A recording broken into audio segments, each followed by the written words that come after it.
Hey guys, welcome to episode 7 of the Retro Movie Love podcast. With me today is Ben Sher from the Eyes of Ben Sher blog and Chiller TV. Welcome, Ben.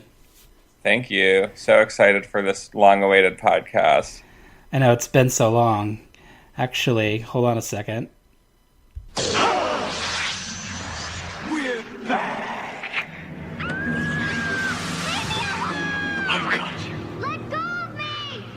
I hope you guys don't feel like a little blonde girl right now with us back after all this time. Oh my god, that face, that scary Carol Ann the Brood face is so... It's freaky. It's a kind of funny, but it's also just like, ugh. It's really not cute. So, if that might give you a big hint at a movie we'll be talking about today. Actually, we're going to be talking about horror sequels and our favorite horror sequels. And because there are so many of them, I'm sure we're going to have like multiple volumes of this kind of podcast of horror sequels. But for now, we're going to each do our five of our favorites. And I hope you guys are fans of horror sequels out there.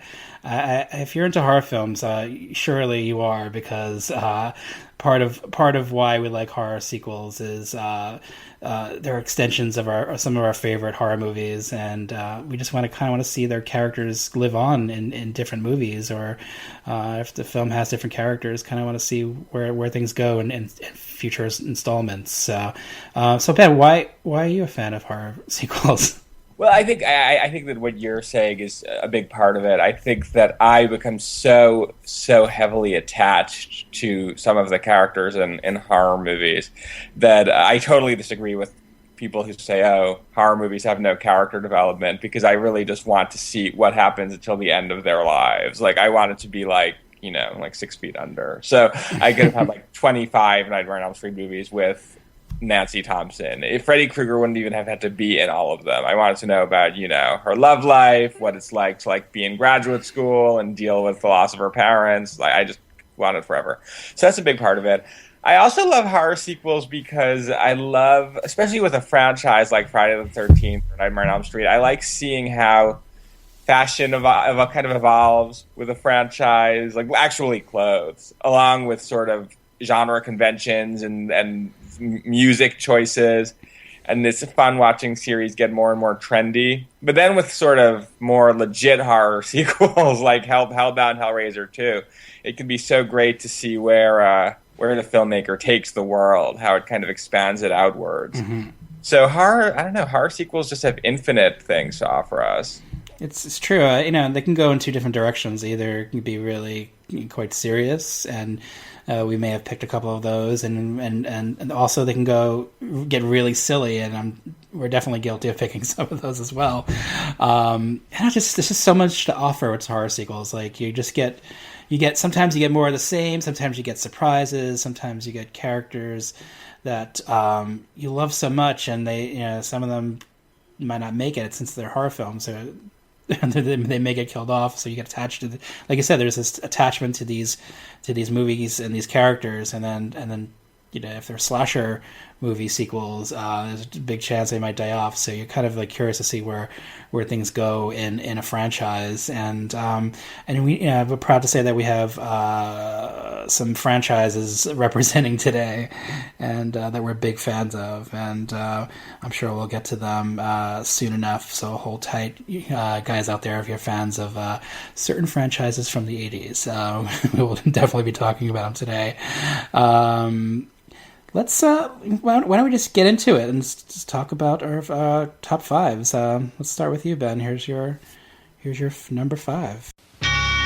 Friday, May 13th. It's Jason versus Tina. Don't go in there! The match made in hell.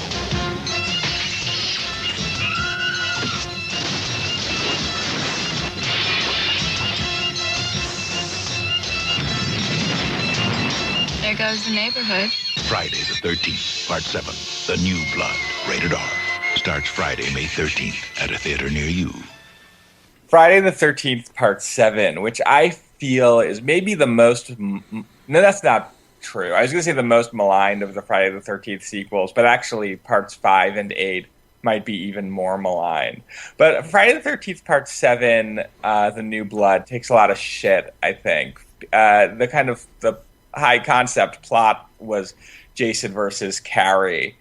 And I think I read somewhere that originally it actually was going to be Jason versus the character Carrie, which would have been the great. I might be wrong about that, but can you imagine if they like brought back Sissy Spacek or for Part 7 of Friday the 13th? Yeah.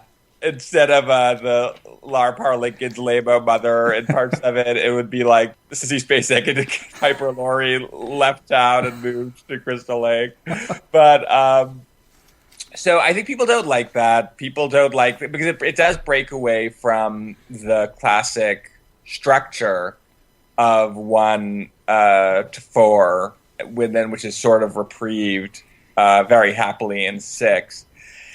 And I think one of the reasons, I have no problem with that. I think having, a telekinetic teenager be one of Jason's victims is totally perfect. I think it's a great idea. And I don't think that it actually really does mess with the classic Friday the 13th structure. It's just that there didn't happen to be any telekinetic teenagers among the group in all of the other movies. It's not that, there are no gay teenagers either. It's like, why are there no the Asian teenagers? Why can't there be a telekinetic teenager just come along? So it's an equal opportunity movie.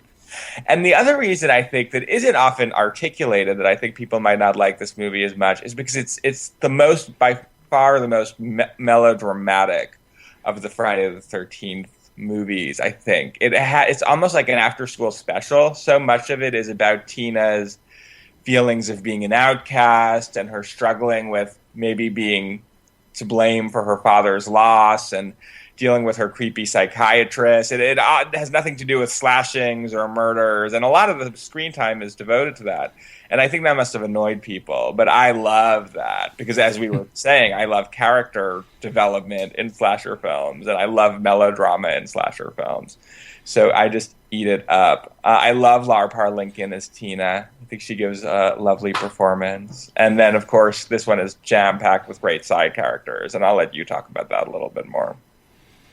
Like you said, it's just a total melodrama, much more so than any other films in the series. How many films are there in the series? There are at least 10 plus the Freddy vs. Jason movie and whatever spin-offs they've done since then. And it's clearly a drama that just happens to be a horror movie. Yeah. I'm so glad you picked up on that. The Carrie versus Jason stuff is exactly why a lot of us went to see the movie in 1988, and we were excited about it. And I love that so much about the movie. But honestly, it's like it's a great, beautiful concept, but it's not really executed as probably as well as it should be, because maybe it just happens to be she just happens to have telekinesis, and that's how she stops him, quote unquote, stops him at the end. It could have been exploited a bit better, but I don't know. This is just a lot to love, like you said, with the side characters, and I know you mentioned the mom, the terrible lame mom. I'm kind of obsessed with the mom's horrible hair. She's unbelievable. She's actually a really good mom, but she just has such bad hair that it's really hard to deal with her. There are shots in the movie where her head and her hair takes up the entire frame, and all I could see is mom hair, and it's like the prototype of 80s mom hair, and just never moves, never bounces. It's just kind of there with all this. No offense to the actress Susan Blue. I'm not sure if that was her hair choice at the time or if that was the hairdresser's choice. But I'm just so fascinated by it. I was surprised she didn't mention the hair on the new Jason documentary. She has much better hair now, if I can recall. And I thought we should have asked her about that. That's right. I mean, or maybe just us fascinated by 80s hair. I don't know.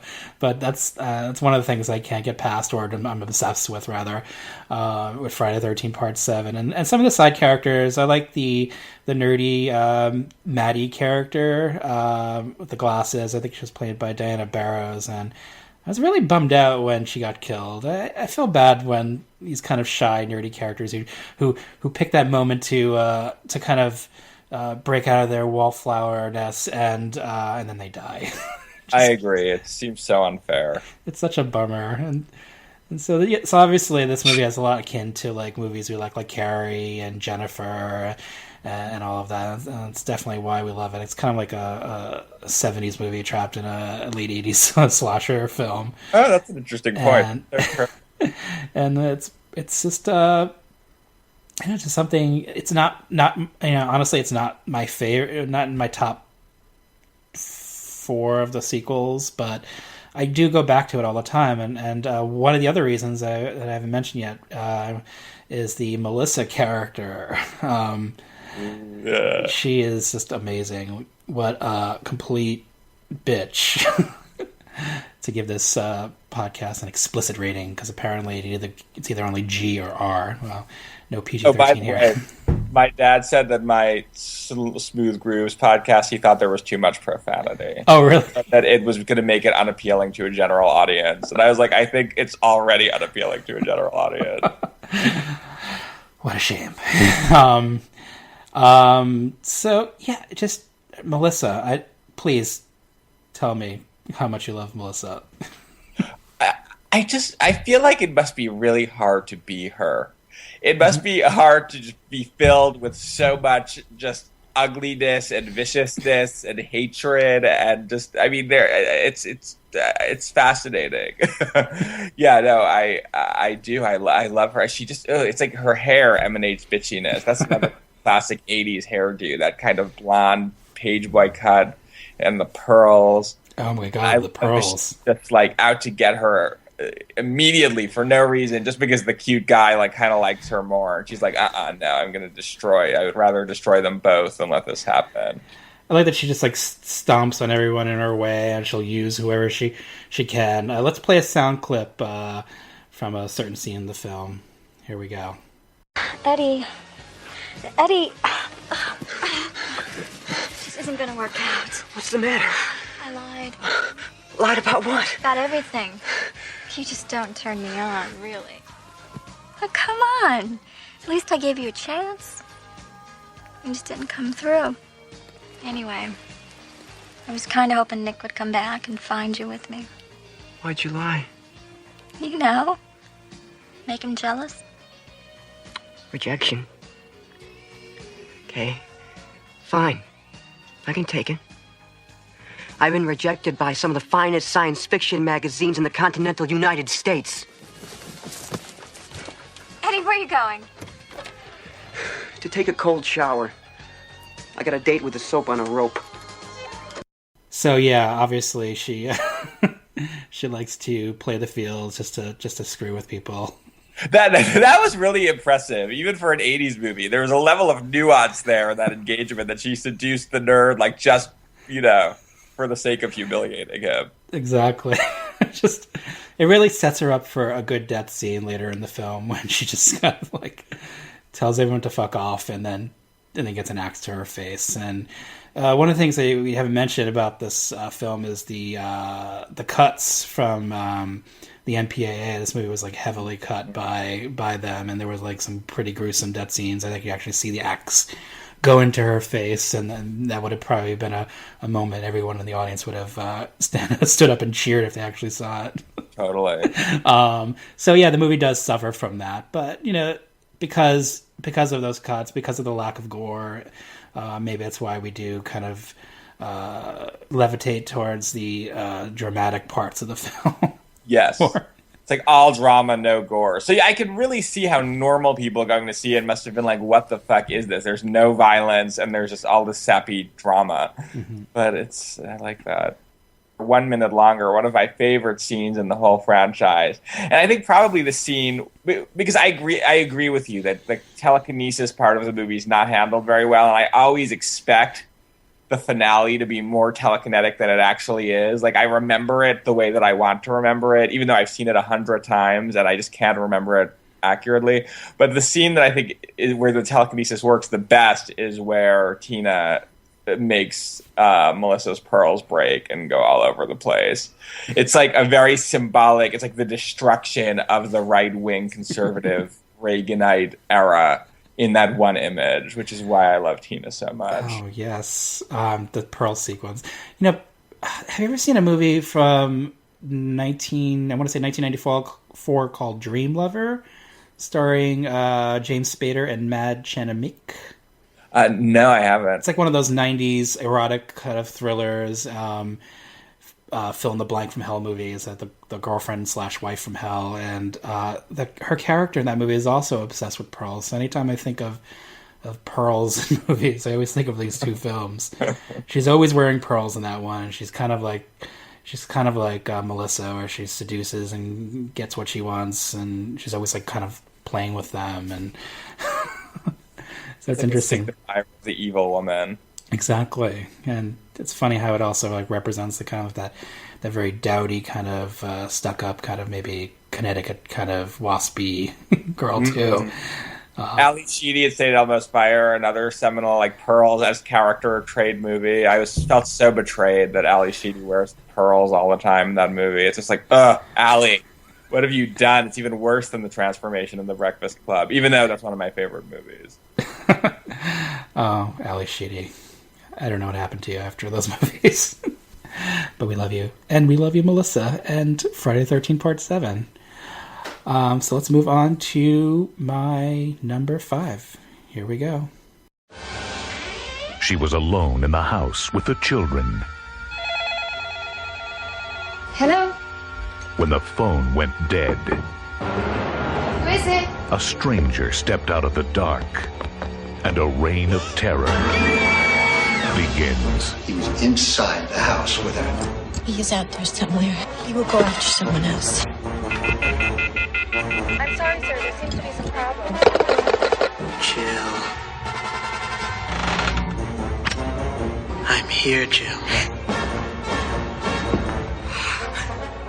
Where are you? We're all alone now, Jill.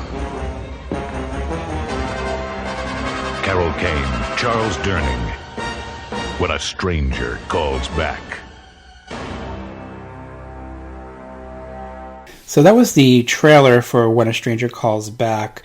And I was a little bummed listening to that they say Carol Kane and Charles Durning, but they don't say Jill Sholin, and which is sad because she is an integral part of this film. The plot revolves around a babysitter named Julie, played by Jill Sholin, and she's stalked by this maniac while taking care of her charges in a house alone at night. After the stranger spends most of the night seemingly trying to get inside the house, she learns that the children have disappeared and the man somehow got inside already. And then it cuts to 5 years later, and Julie's having a hard time coping with her past while attending college, and she soon learns that the stranger is back and connects with fellow survivor from the first film, Jill Johnson, played by Carol Kane, and private investigator John Clifford, played by Charles Durning, and they aid her after she is left for dead by the stranger. So I am a huge fan of When a Stranger Calls, the 1979 film.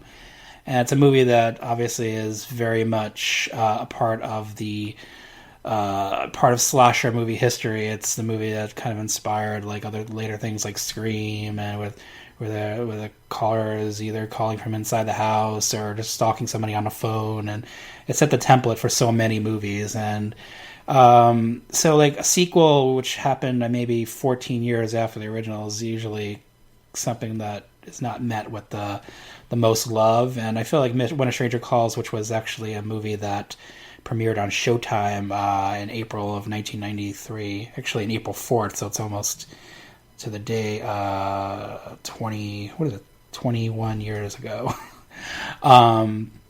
It's not met with a lot of love, and maybe not as fondly remembered, and I've always been a fan of the sequel, and part of that is because it does reunite characters from the previous film, like Carol Kane and Charles Durning, who I like a lot in these films and in so many other things. And also it introduces Scream Queen Jill Sholin to the franchise. Well, it's really only 2 movies, but the very small franchise of When a Stranger Calls. And also I like the fact that it reunites also the director as well, Fred Walton, who made the original film and so well, and as well as April Fool's Day, which is a movie we discussed on a horror podcast previously, and a movie we both love as well. He's just a great director of horror and really underrated, and it's kind of surprising that he hasn't done more in the genre and hasn't worked in a while. And I kind of miss his films and wish he was working still. But it's kind of a serious sequel. in a world full of silly sequels, and that's part of why the movie maybe is forgotten about, because it does take itself seriously, and that there's anything wrong with that. I love movies that are just kind of they just go out of their way to try to scare you, and there's some really memorable shock moments in this movie, and that stick with you. Just the character of the stranger, like the original film, you do get to know him a bit more.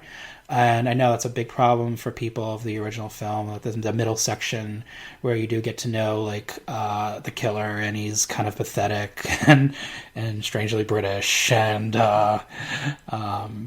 but the middle section of the original is what I kind of love most about that film, because it gives you great scenes with Colleen Dewhurst and some marvelous acting, and I just love seeing her and her interactions with the stranger.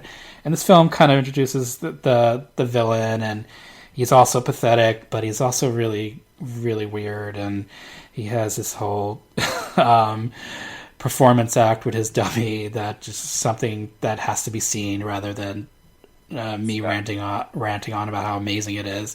I tried digging up a sound clip for that, but I just couldn't find it for some reason. It's his whole kind of speech to the audience about how they should look deep within themselves, and meanwhile he has like a dummy with no face on it. Just so utterly creepy. And that image kind of stuck with me. And When a Stranger Calls Back was a movie that came out in 93. I was already 18 and really into the genre. It just kind of surprised me. It kind of came out of nowhere, the sequel, and I just was really captivated by it. How about you? Yeah, I love I love When a Stranger Calls Back, and it's interesting because I think over the years it's sort of developed a cult following. Like, I know a lot of people from different walks of life who somehow saw this movie either on Showtime, or then I think they showed it maybe on USA later, and did it at the video store, and just love it. And in some ways I feel like this now has more fans than the original When a Stranger Calls, even though the original is one of my favorite movies, and I totally agree with you. I love a horror movie sequel that is made 20 years later and is not afraid to bring back the original characters. And I think that those are very rare. I think we might have at least one of those later on the series. They totally could have just blown off Carol Kane and Charles Durning in this, and I love that they bring her back. I think that adds so much to it. And it is scary. It's maybe even scarier than the original. The first scene with the guy I don't know. We could spoil. Can we have spoilers on this show? You could just say you're going to spoil. That's totally fine. Yeah, we're going to have a spoiler when the killer is at the front door of the house where Jill Schoelen is babysitting, just manipulating her. It's terrifying. I was surprised watching it again recently how stressed out I was. One of my favorite things about When a Stranger Calls, the original, is that it's so beautifully shot, and it's such a really interesting depiction of Los Angeles. And I missed that a little bit in the sequel because I was getting definite Canada vibes from the set. It has a slightly TV movie boxy quality. But then there are some gorgeous, gorgeous scenes that just really surprise you. There's a scene where you just see the killer's face in the darkness watching somebody in a hospital bed. And it's incredibly chilling. I'm repeatedly surprised by what a great visual director Tom Holland. Is it Tom Holland? It is Tommy Lee. No, it is not. Fred Walton. Fred Walton. I don't know why I made that mistake. What a great visual director he is. He's underrated as a visual director of horror movies. So I love this movie. I will say, the one part in which it veers a little bit into silly sequel territory, which I totally love, is when Carol Kane does like karate chops on him at the end, and is definitely a body double, but with Carol Kane hair, and it's great. I think it's perfect, but it's a tiny touch silly. I don't know if you agree with that. No, I think it is maybe handled a little bit in a silly fashion. I think they could have possibly shown her character being empowered, being a survivor a bit better, but for a sequel, you just having her back, I think, was enough for me to make up for some of like the lack of depth in her character. Yes. And she always gives every character kind of depth anyway. Well, I did wonder what happened to her husband and her kid. Did you think about that at all? Oh yeah, kind of like they could have just blow it off, right? They don't really go into it. Like what exactly? I guess she works at the women's help center for the college, right? Yeah. So maybe she just kind of had to start a new life again to deal with the pain of the past, which we all have to do sometimes. I won't go into like the big deal at the end with how the killer kind of reveals how he's been doing all of this.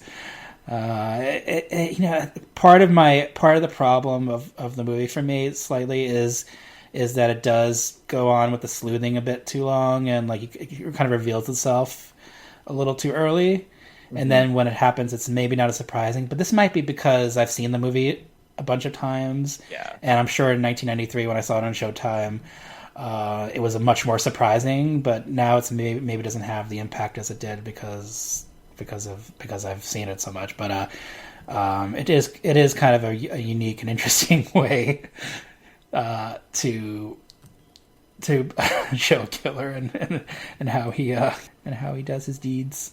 I'm surprised by this movie sometimes, but I really do enjoy it, and I'm glad some of you guys out there have warmed up to it over the years. So let's move on to our number 4s, starting with yours. Here we go. In 1974, a motion picture shocked the world. It has become one of the most acclaimed and successful films in history. The Exorcist is a classic in its own time. And now, Warner Brothers takes you a step beyond. Exorcist II, The Heretic.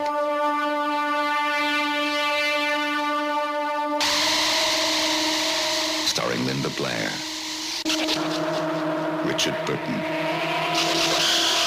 Louise Fletcher, Max von Sydow, James Earl Jones. Their minds locked together with the most terrifying vision of all.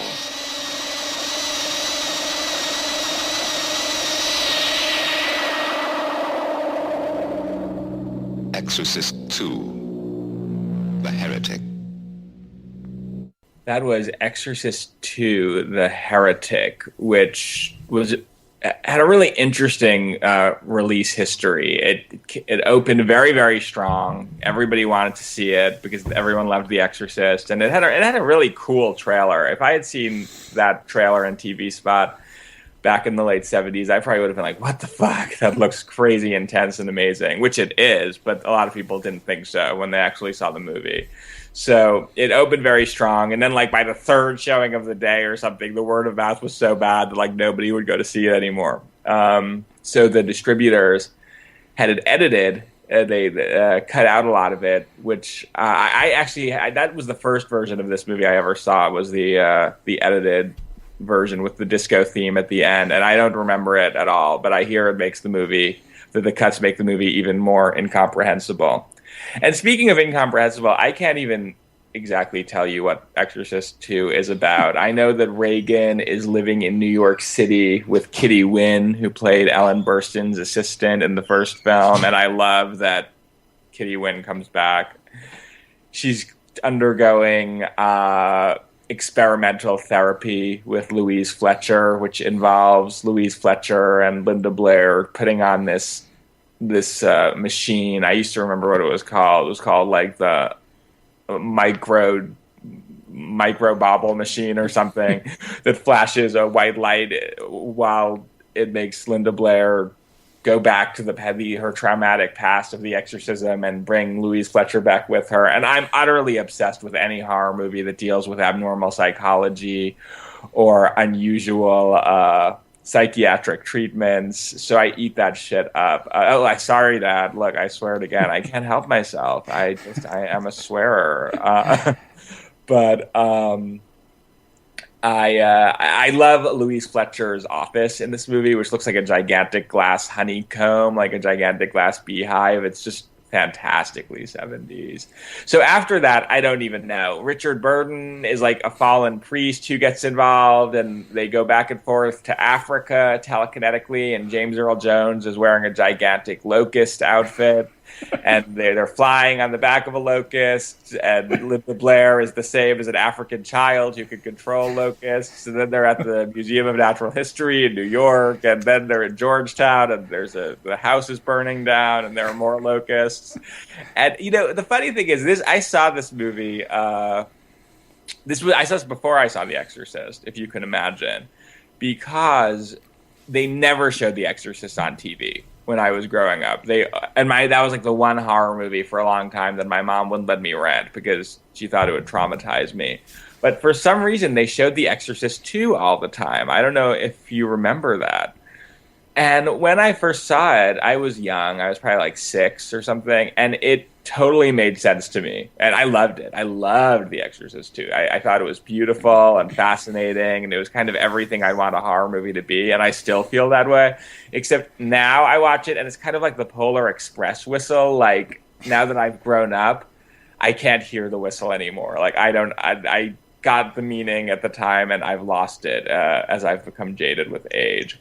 But it is a beautiful movie. It has amazing, amazing film work in this movie, cinematography, the swooping camera angles. Mm-hmm. I heard somewhere that this, Stanley Kubrick always gets credit for using the Steadicam in The Shining for the first time, but actually, The Exorcist 2 was the first movie to really revolutionize the Steadicam.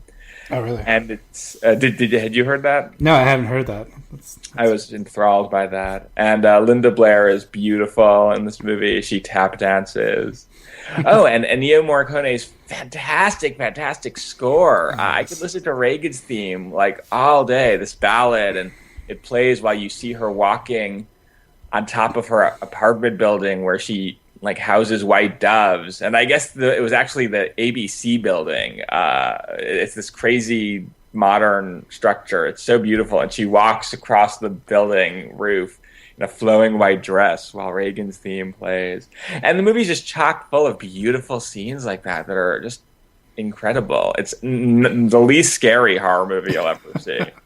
But as an avant-garde experiment, it's just fabulous. I love it. What are your thoughts? Exactly. It's like one of the most beautiful horror movies I've ever seen. And I think the cinematography was by William Fraker, who was obviously a master, did movies like Rosemary's Baby and Heaven Can Wait and War Games and so many other great movies that look so beautiful.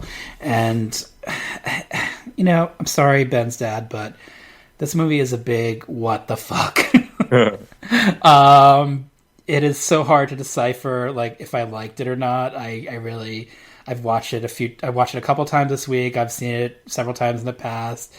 I've had it on video. I think I gave the video away. I think I had it on DVD when it first came out, and then I sold it. And it's like go back and forth. Like, why am I watching this movie? Why do I like this movie? Why do I hate this movie? There's just so many questions with The Exorcist 2 because it's just so baffling. It's just, I'm sure a lot of why the movie is what the fuck is because there was so many problems making the movie. There were a lot of cooks in the kitchen, and John Borman had ideas of how he wanted the movie, and the studio had ideas of how they wanted the movie, and how they wanted a successful sequel to one of their, at the time, the biggest movies, I think, of all time. I can't really vouch for that, but I'm pretty sure it was really huge, I think, until Jaws came along. Mm-hmm. And I just there's just for a lot of the reasons you cited, why I watch it now, because of the crazy office that, like I said, it was like a honeycomb.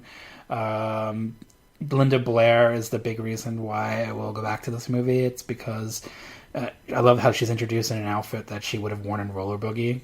Totally. A lot of her outfits are pretty interesting to watch. And growing up, I don't want to sound like an old dirty man now, but growing up, I was in love with her, and I always looked fondly while she was in movies, and especially in this one, I thought she was really cute and sexy.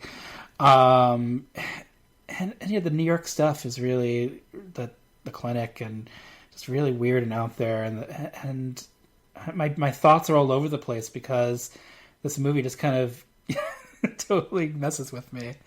It's a movie that I love and hate at the same time, and I just don't know how to fully express that. The Morricone score is so beautiful. It just sweeps me away. And I love your thoughts on how this movie might be best viewed as a child, because there's maybe your mind is more in tune with what's going on, much like the synchronizer in the movie. Like you're synchronized with the film when you're younger. You get things that that you don't get when you get older, as you get more cynical, because it does happen. We do get more cynical. That's just life.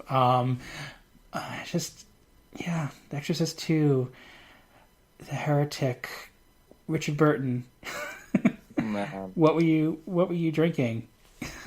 And this is something I will say, because and I've seen this movie literally a million times, and I notice this the more I watch it, is while the New York scenes and the Linda Blair scenes I just love all the time, the Richard Burton stuff and the Africa stuff, it kind of gets a little boring. It's gorgeous. It's incredibly gorgeous, but it's a little bit like I just want to be in New York with Linda Blair.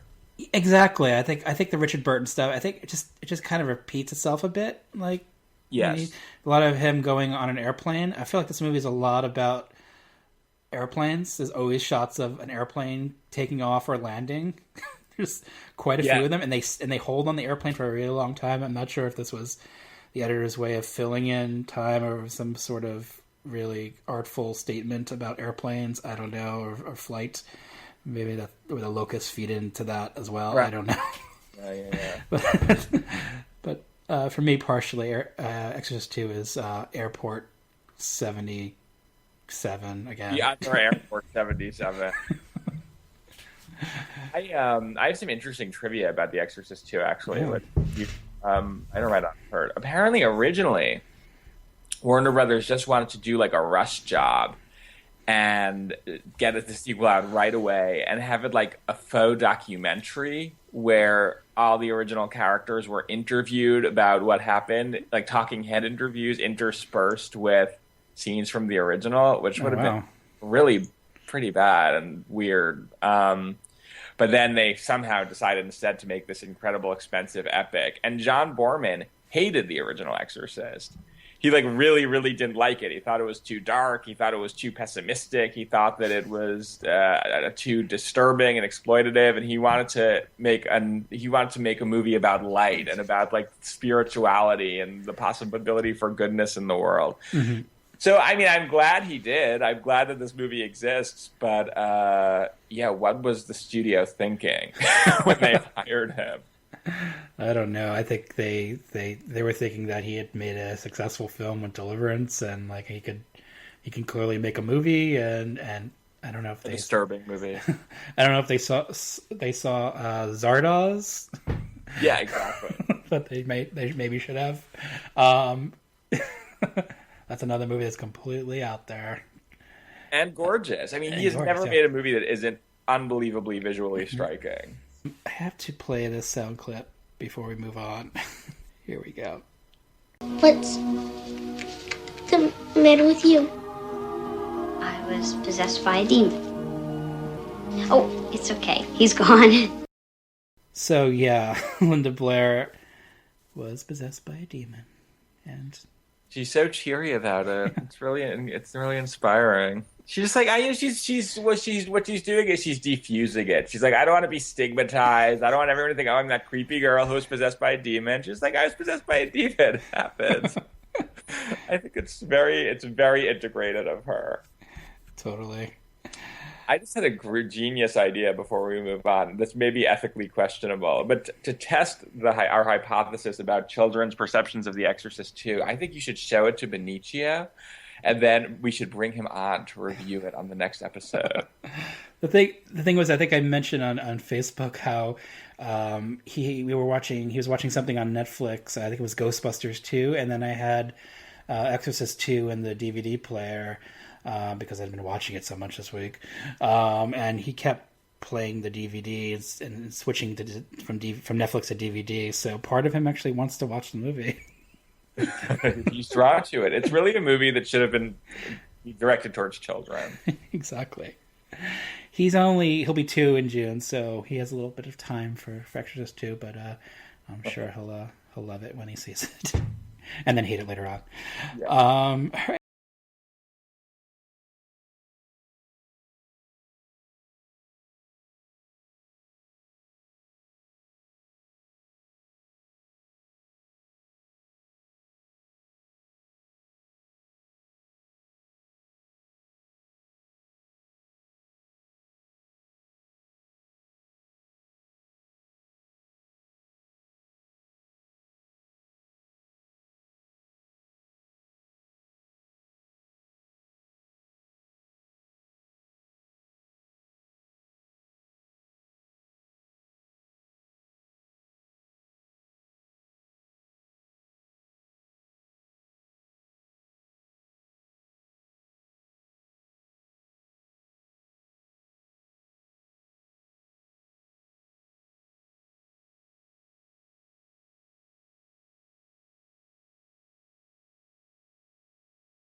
To the beloved vampire movie from 1985, and Fright Night Part 2 had come out in May of 1989, and to little fanfare.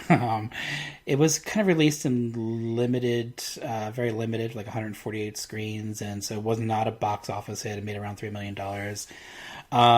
Plot-wise, Charlie Brewster, William Ragsdale from the original film, is now in college and trying to shake off his vampire deal as merely a psychological event, but he soon finds himself teaming with Peter Vincent Vampire Killer, as well as his girlfriend Alex, played by Tracy Lind, to stop the sister of the vampire he had destroyed in the first film.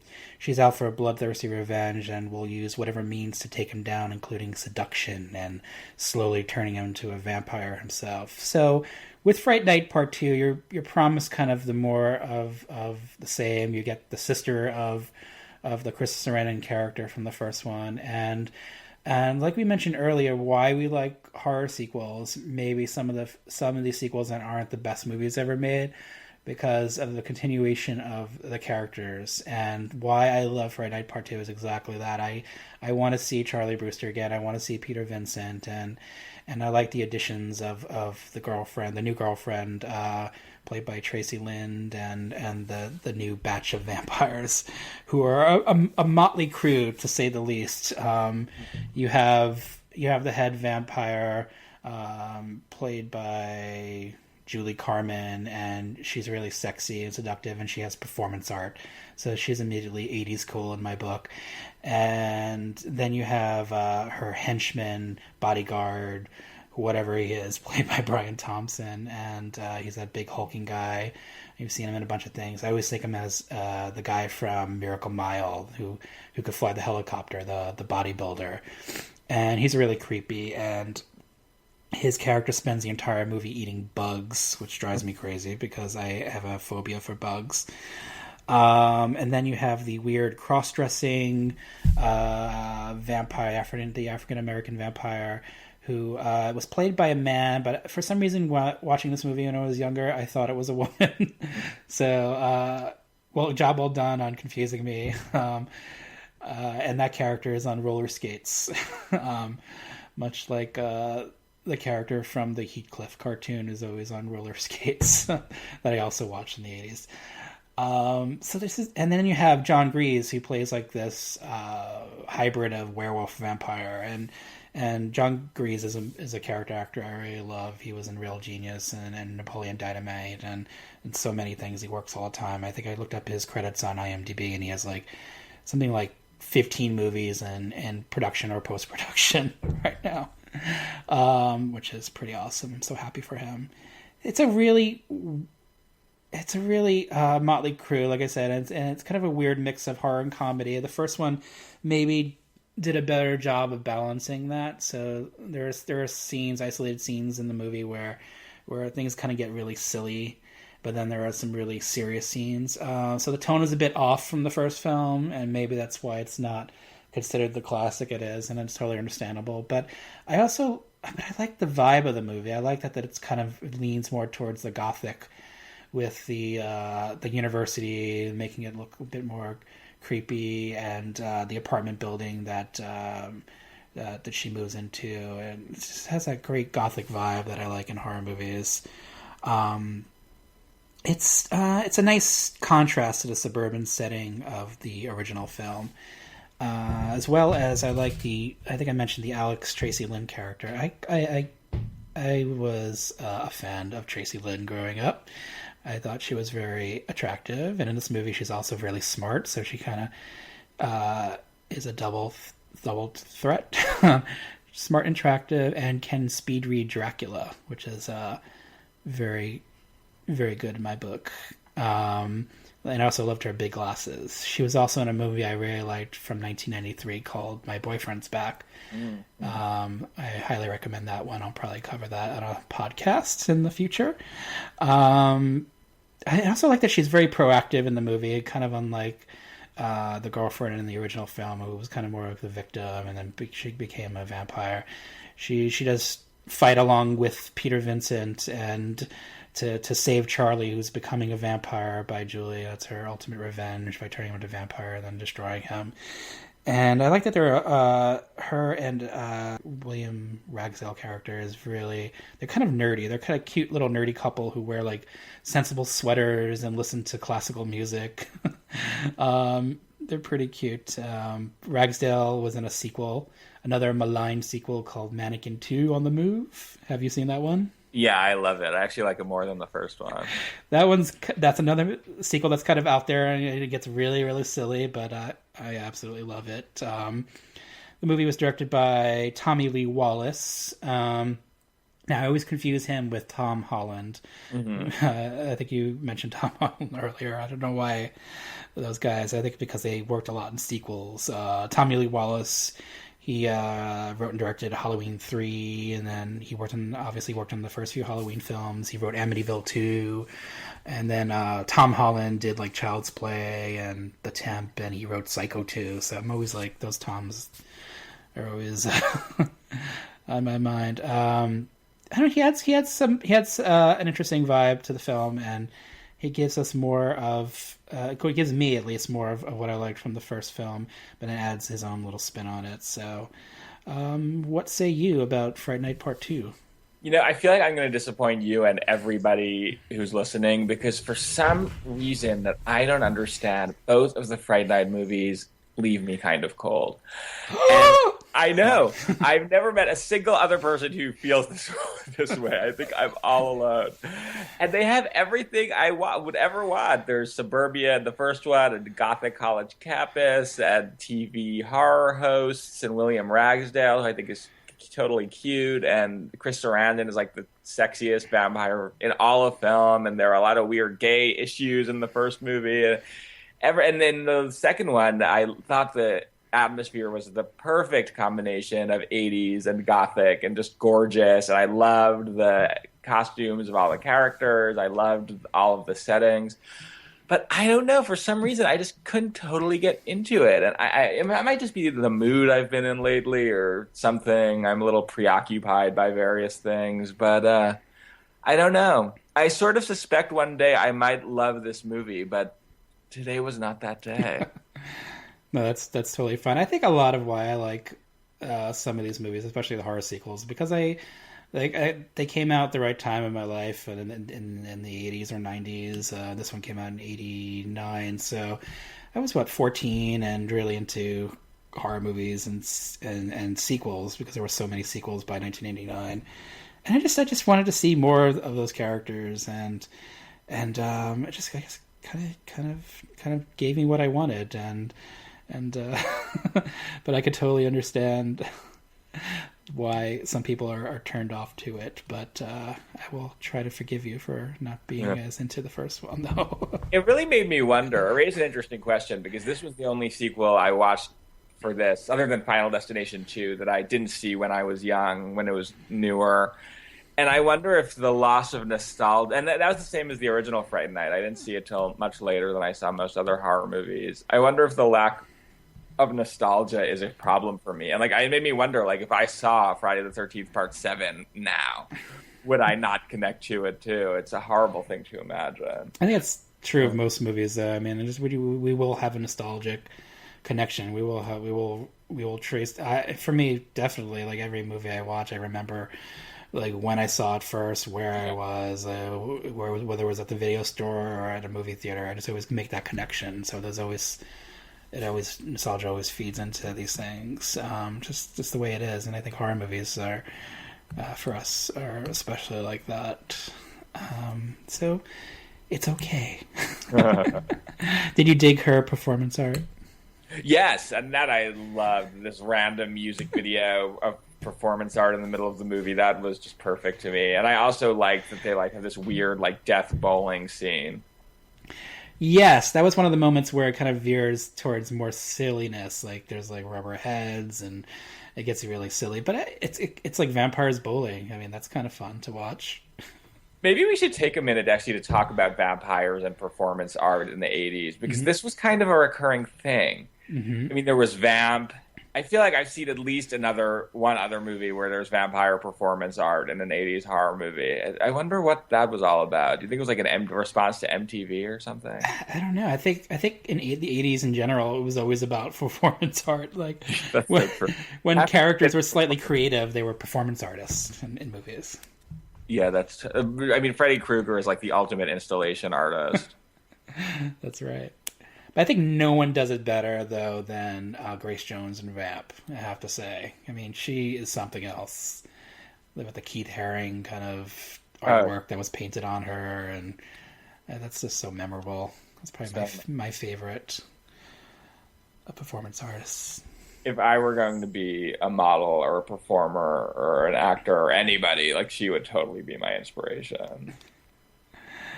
Before we move on, could I just say that another thing that stuck out in this movie that I liked a lot was that Charlie Brewster, his character, clearly was a fan of horror and exploitation, because if you look in scenes of his dorm, there are posters of movies like women's prison movies and stuff like that. Didn't he poster for Reform School Girls? I don't think it was Reform. I don't remember being Reform School Girls, but I remember a women's prison, maybe an older one, a 50s or 60s one. Yeah. I love that characters have that. It reminded me of the Radish character from Final Exam, the slasher movie from 1981. Have you seen that? I have not seen it, actually. He's the nerdy, kind of almost protagonist, who has a lot of kind of those posters in his room, his dorm room, and just kind of reminded me of that one. Sorry, go ahead.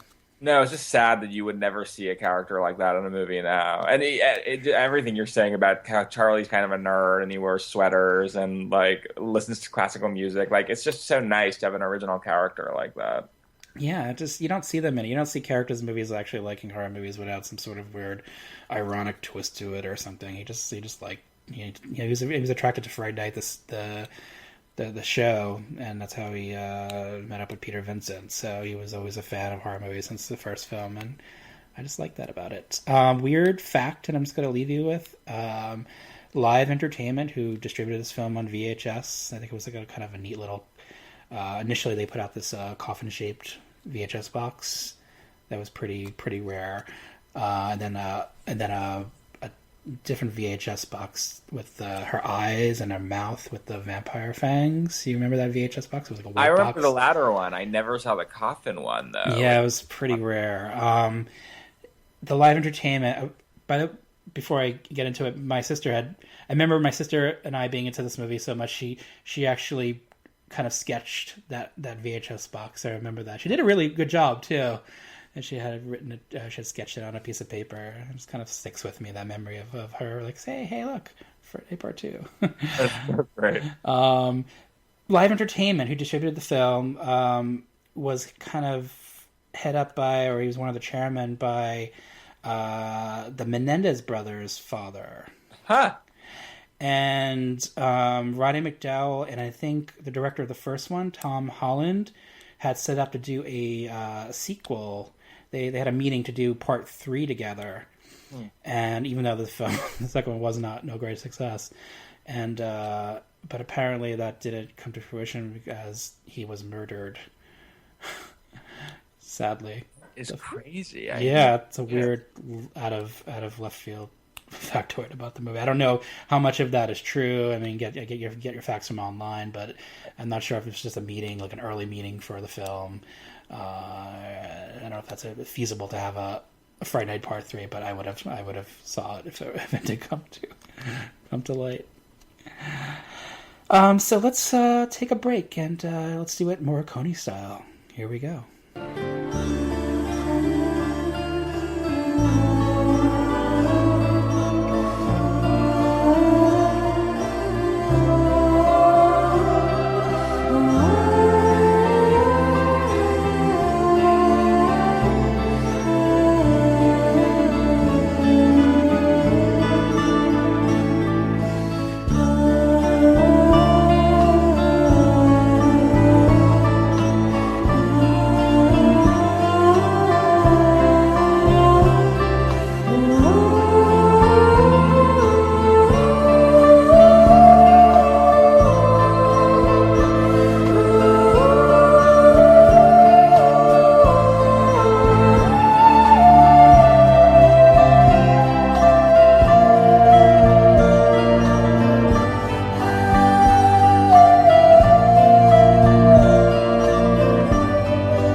This February, when MGM UA Home Video delivers Poltergeist 3, the successful sequel to Poltergeist, and Poltergeist 2, The Other Side, which combined have grossed over $250 million in worldwide box office receipts and sold over 500,000 video cassettes.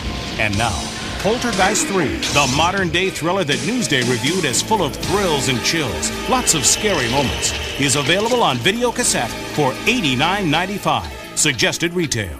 And now, riding on our success, he's back. Moonstruck? I love Moonstruck. Excellent choice. The star of our Moonstruck television campaign is ready to do it again in a Poltergeist 3 TV spot that can accommodate dealer tags. Next. From MGM UA Home Video. Poltergeist 3. It's here. The supernatural. We're back. You made this happen. What do you want? You! Poltergeist 3. I love Poltergeist 3. Experience it on video cassette. Poltergeist 3. So what you were just hearing was a clip from the VHS ad campaign to attract video store owners to purchase the video. And gotta say, it must have been really successful because they had Poltergeist 3 at every single video store I ever went to between 1980 and like 2002. Like I always saw that great video case of Carol Ann with her hands against the window looking scared. And oh man, I miss it so much. I think that Poltergeist 3 might have actually been out already when I saw Poltergeist 2, because I remember looking at, which was the first horror movie I ever saw, because I remember looking at the box and the picture of being creeped out by the picture of Tangina on the back of it, because she's like bathed in this blue light and holding on to her weird Native American amulet. Not weird because it's Native American, but weird because it's just like in this crazy movie, which is ultra modern, and it's like the only connection to part 2 because she says that Taylor gave it to her, a great medicine man. I don't know. I'm like getting into Poltergeist obscura right now. But so what happens is that we are in Chicago, and Jo Beth Williams and Craig T. Nelson, the Freelings, have shipped Carol Ann off to live with her aunt and uncle, Pat and I forget her uncle's name, Tom Skerritt, and Nancy Allen plays Pat with my least favorite Nancy Allen hairdo ever. She has this kind of short, matronly, very 80s artsy cut that just really it does not make her look as attractive as she always looks.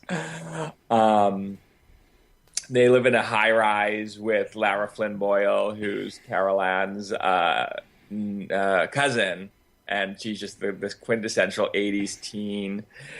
And it's interesting because you get the vibe that they were really trying to appeal to a teenager audience in this movie. Like they were trying to appeal to the Nightmare on Elm Street audience, because there's a lot of stuff with Lara Flynn Boyle and her like crazily 80s friends who wear little fedoras and have Cyndi Lauper hair and lots of like hoop earrings and just lots of fabulousness.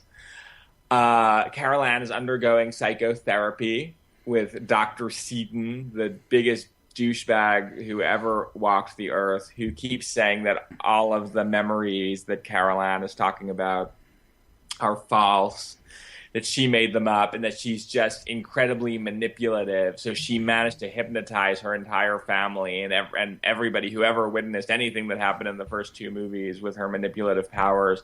And watching it now, again, for this podcast, for my dissertation and for the class I'm teaching now, if you'll allow me to go on one of my tangents, I've been reading a lot about the late 80s, early 90s child abuse scandals. This was the period where a lot of people were saying they underwent satanic ritual abuse, or they were abducted by aliens, or they recovered memories of incest. And actually, often the people who said they were abused by Satan and aliens were actually also abuse survivors.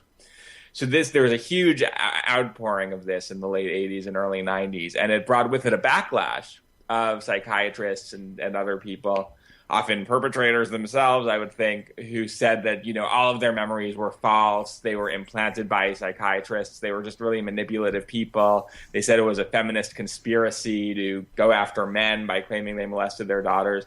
And watching Poltergeist 3, it's totally kind of drawing on that moment of children saying they've been through terrible things, and then psychiatrists just saying, no, you're lying, and invalidating them. So that was interesting. I was like, wow, Poltergeist 3 is a really socially relevant movie. I never knew.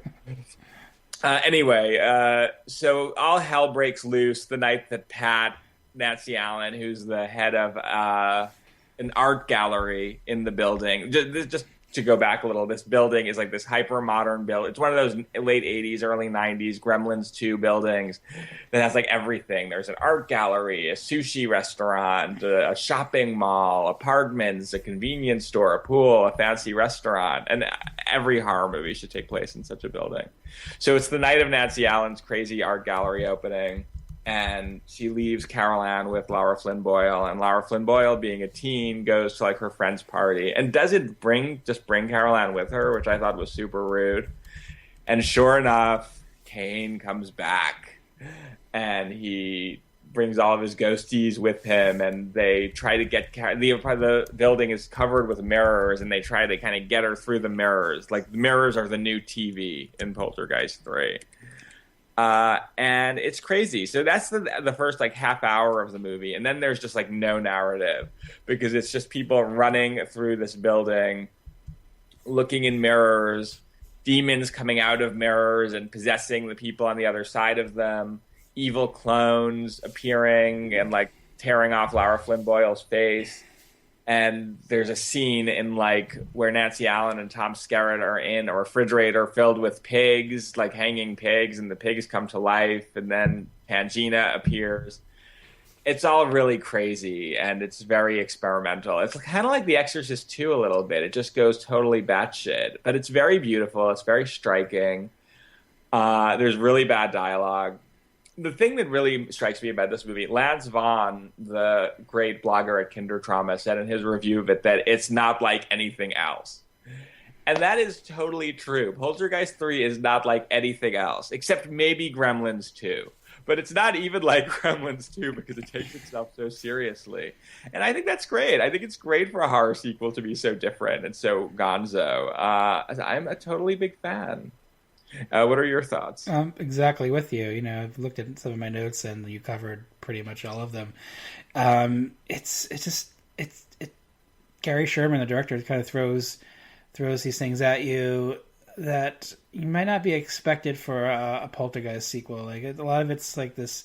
A lot of it relies heavily on the effects for the mirrors and doing some research for the film. It's all like practical effects. You know, the second one. I know you're a big fan of the second one. Heavily relies on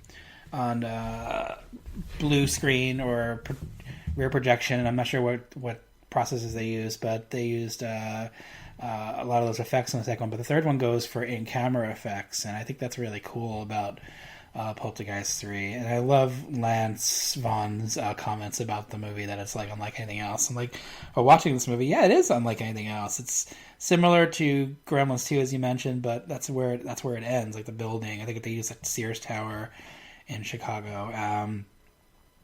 It's not a movie that's well loved, like a lot of these sequels we're discussing today. But I've always had a kinship. I always had a connection to the film. I always liked it more than Part 2. I know you're a bigger fan. You might be a slightly bigger fan of Part 2, but I just always connected with it. I liked that it was all kind of set in the building, and it was very insular in that regard. And this crazy building that has art galleries and all these things and malls and it's such a very, very 80s concept, and a lot of the movies, a lot of your choices are from 1988, actually. Oh yeah, that's right. Which I love, and it's very 1988, and I love that about the movie. Some of the criticism for the film is that the script may be weak, and that I remember watching the Siskel and Ebert review of the film at the movies, and they really hated it, and especially picked up on the fact that the characters are always calling out to each other by their names.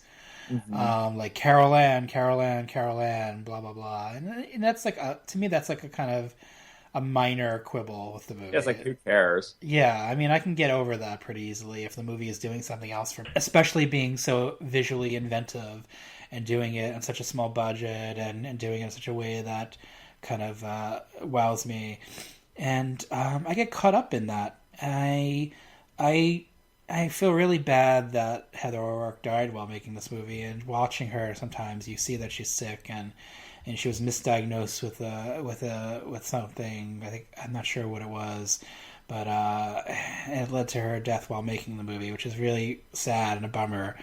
But I like seeing her character, even though she was whisked away to Chicago by her parents, which is a really strange concept for a movie, like having very unbelievable too, given how obsessed with each other the Freelings are. I think Lance Vaughn might have pointed that out too. Some blogger did. Yeah, just like after everything you've been through in the two films, okay, let's get rid of you, and you go to Chicago, go live with your aunt and uncle, and maybe we'll have some fun and smoke some pot in bed. Right. Come back from college. Did the daughter... I know the actress from... How did they explain in Part 2 the other daughter character? How did it display her disappearance from the film? They film? don't mention it at all, okay. I believe. But apparently, in the original script and the novelization, it is mentioned that Dana went to college, and in one scene, the Diane Freeling is talking to her on the phone. So that's how I know that Dana went to college, but I don't think they mentioned it in the movie. Okay, so in this weird Poltergeist franchise universe, they really don't like their daughters. Yeah, it's all about the son. Never anything. Yeah. You never has to go anywhere. Yeah, and it's tragic that two actresses died and while making these films or shortly after making these movies, and that's really a bummer and really sad, but just it's just crazy that this franchise has that about it. Like the characters are just kind of written a certain way, like, oh, okay, you're not in there, or you're off somewhere else. So it has some problems, but there's so much to love. I want to plug the website, poltergeist3.com. Yeah. It has its own website. Is it poltergeist3themovie.com or poltergeist3.com? Oh, yeah, I don't remember. I'm going to log in right now, just so I don't get this wrong. I feel bad. This is truly one of the most important websites ever. Poltergeist123.com. Let's see if that works.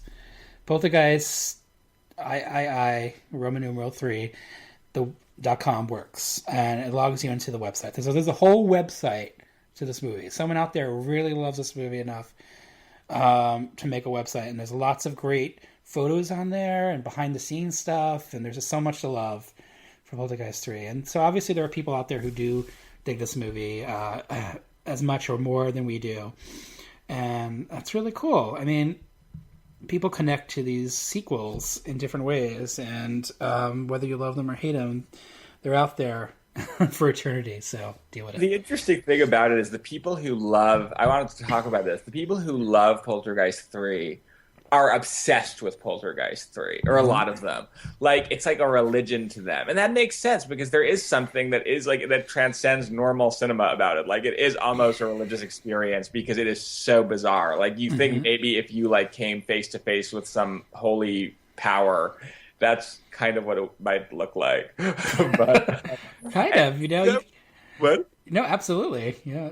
And it's just interesting what a scandal the issue of whether or not there is extra footage from Poltergeist 3 is. Like, because allegedly there was an alternate ending, and then it wasn't shot because Heather O'Rourke died, but then some people say it was shot, and apparently the director, Gary Sherman, he very much denies that it was shot now, but apparently he said something sometime in the 80s that it was, and some of the actors say it definitely was, and like they get angry. He gets angry about it. Gary Sherman will be like, "Stop talking about the alternate ending of Poltergeist 3. Leave me alone." It's all just enthralling to me that everyone cares so much.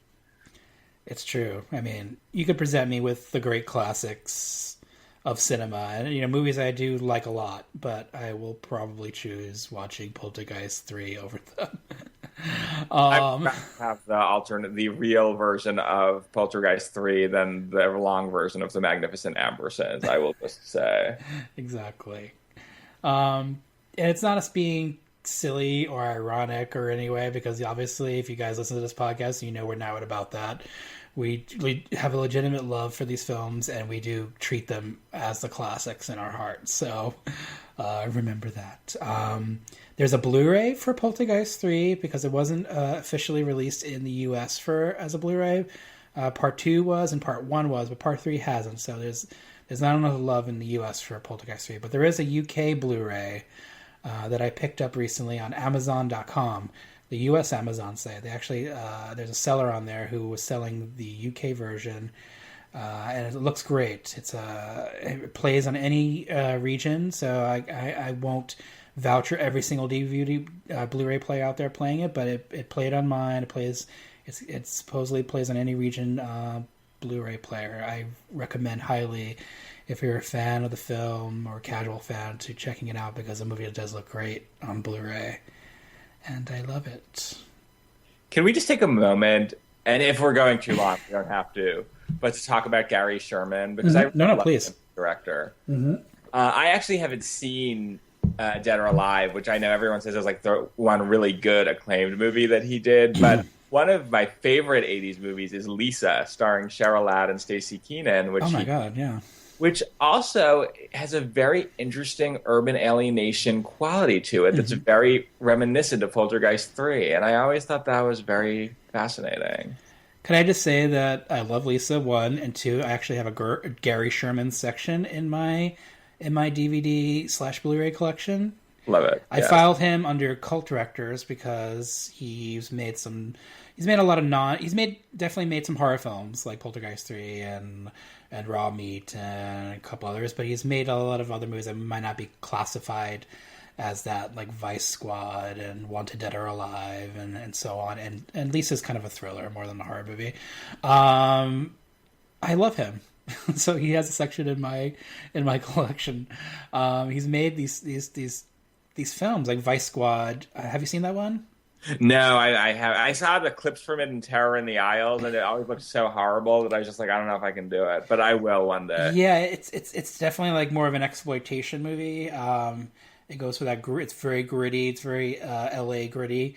But that's what I love about it. It's like one of those movies I played at New York grindhouses all the time in the early 80s. And Wanted Dead or Alive is fun. That was a New World picture. So it got maybe more high profile than some of the other ones. And Rutger Hauer's really cool in that and to watch. He's just made a lot of great films, and I think he's one of the more underrated directors of genre pieces, and I feel like he should hopefully get his due, hopefully with some sort of film fest somewhere. Yeah, totally. If it's just in our apartments, that's fine with me. Yeah. Gary Sherman forever. And so let's move on to my number 3. Here we go.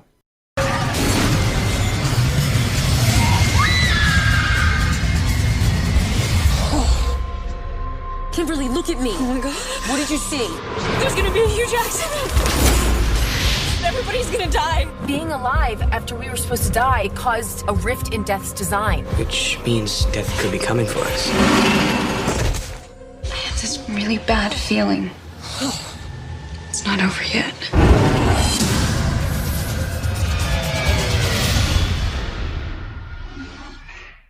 And that was the trailer for Final Destination 2.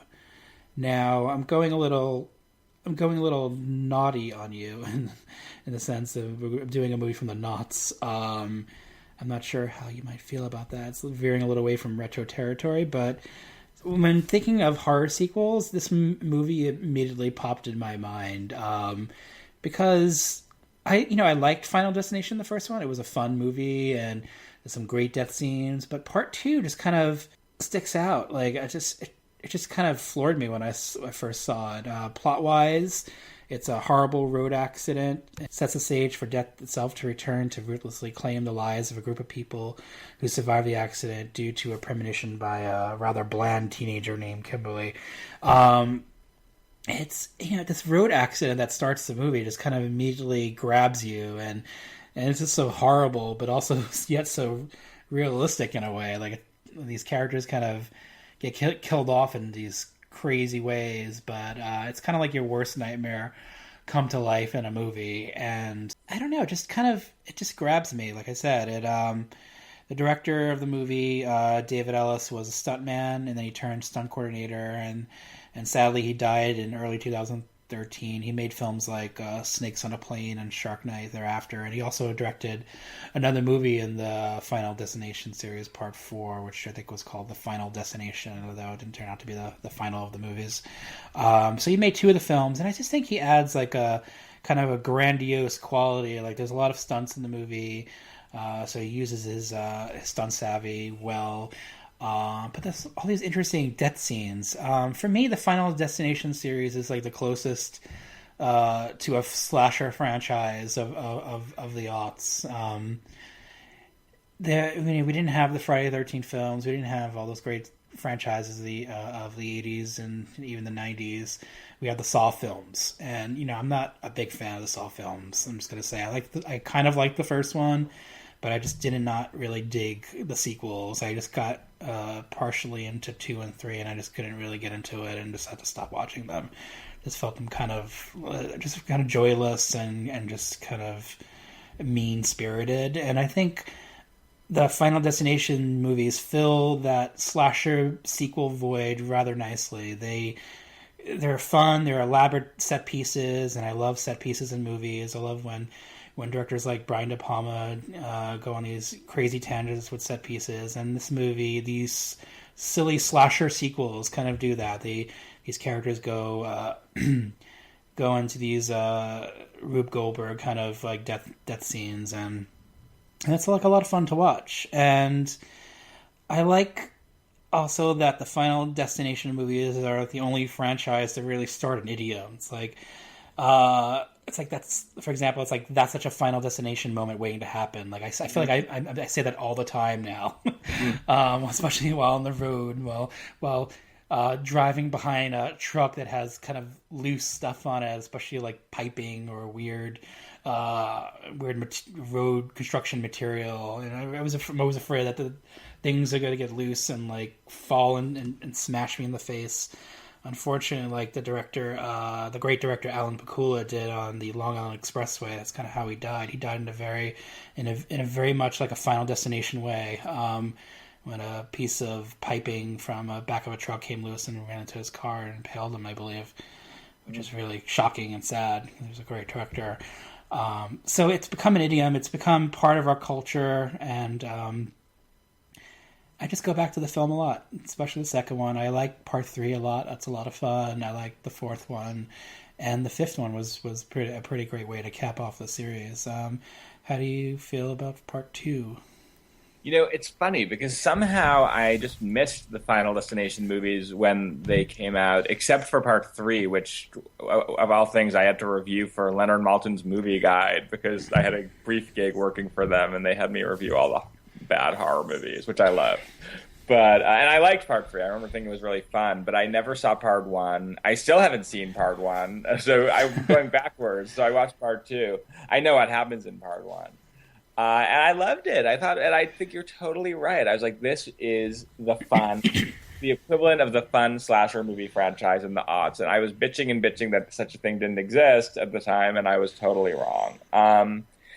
I think it's really interesting to have a slasher film without a killer in some ways, where there's no person doing the killing to latch onto. So it's you kind of feel for the characters more. And I agree, the movie has a lot of grandiosity, and I love grandiosity in a horror movie. It has a fair amount of melodrama too. This is the first movie where I was like, oh, I see why people like Ali Larter. She's great in this movie. She's so annoying and obsessed. I don't know if you saw that terrible Fatal Attraction ripoff with Beyonce. I haven't, no. Oh God, it's bad. And I just hated her forever after that. But she's very likable. And the death scenes are really impressive and really amazing. That car wreck was just horrifying because I'm not a great driver and I'm always terrified of being in a horrible car accident. And that really resonated with me. But I think what I liked about it the most is that it's fun and it's kind of in its way a little bit character driven, like the great 80s slasher movies. So I was very into it. I'm going to rent the first one now. I definitely enjoyed it more than the first one. I think the first one had some great moments in it, but it didn't. Maybe overall, because the sequels got kind of silly, I have more fun with them. The first one's a bit more serious. So it's not one that I go back to over and over again, like some of the sequels. But I do enjoy it. It set the template for the rest of the films. I hate that the writer of the first one, Jeffrey Reddick, who co-wrote it. I think he wrote the original screenplay, and then it was kind of redone a bit by the directors of the first one. But I just hate that he didn't really make money off these movies because he worked for New Line, so they kind of own the property, and so he gets credited on the sequels as characters created by, and I don't know the exact facts behind all of that, but it's a bummer that he created this great series and doesn't get his just desserts for creating such a fun films. I love that they're set in New York. Yes, they're all set in New York. Particularly the Green. I think this one was the Greenwood Lake area in New York, which is kind of a little bit like an hour and a half drive from New York City. And we go up to Greenwood Lake area during the summer to the drive-in that's up there in Warwick, which is a lot of fun. They have 3 screens. They play like the new blockbusters, whatever. So Final Destination movie would play on the screens. I like that area, but unfortunately they film these movies, I believe, in Canada, like a lot of these sequels. And unfortunately, like in When a Stranger Calls Back, which was very Canadian, especially that bar scene, which I can't get out of my head. The creepy looking people in that bar. So it's very Canadian in that regard. It always looks like it's overcast, and but maybe that adds to the vibe. Maybe that's what makes these movies, gives them a little more atmosphere. I don't know, because Greenwood Lake, New York area is kind of pretty, especially in the summer. It's kind of idyllic in a way, almost. I like that there's a lot of Grand Guignol influence in the film with the humor. It's clear that the filmmakers are having a good time. It shows, and I don't know. Just to me, it's like the perfect sequel: high body count, high octane, and lots of laughs. And what more can you want? And that's why it's fun. That's why we like sequels. So let's move on to our number 2s. Here we go with your number 2. Goblins, werewolves, vampires. They're not real, but he is a real nightmare.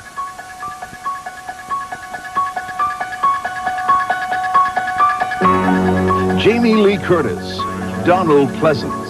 It's the night he came home. Halloween 2, Thursday at 8 on Channel 17. Parental discretion advised. That was a great late TV spot for Halloween 2. And Halloween 2, here's another movie that when I was growing up, they never showed Halloween on TV. They always showed Halloween 2 and Halloween 3. They showed Halloween 2 and Halloween 3. And I think that must have been the channel where I would always see them airing was, they would show on Channel 5, a.k.a. Channel 38 out of Boston, and WPIX, Channel 11 from New York. And every October, they would have Shocktober and show horror movies all month. And they'd always show Halloween 2 and 3. And it must have been because they had some deal with Universal, and they did not have a deal with whoever owned the original Halloween at the time. But I actually I rented Halloween on VHS before I saw Halloween 2, so it was not another reverse move. Which is funny, though, looking backward, most of the movies we're discussing, I did see the sequels first. I saw Friday the 13th Part 7 was the first one in that series I saw. Nightmare 4 was the first one in that series I saw. Poltergeist 2 was the first one in that series I saw. And I think the reason for that is that I started watching movies in 1987 or 1988, so I was probably just like renting the newest ones, which I would ask the video store clerk for recommendations, and they would give those to me. So that might be one of the reasons why I'm so fond of sequels and also so fond of 1988. But we're talking about Halloween 2, right? Going backwards. So the main reason I chose this movie is because I love the song Mr. Sandman so much. and it's so great you played it on the horror podcast. I just love they play that in the opening credits. It's so perfect. It's so weird and creepy and yet comforting at the same time. And that's what Halloween 2 is. It's weird and creepy and comforting. It really...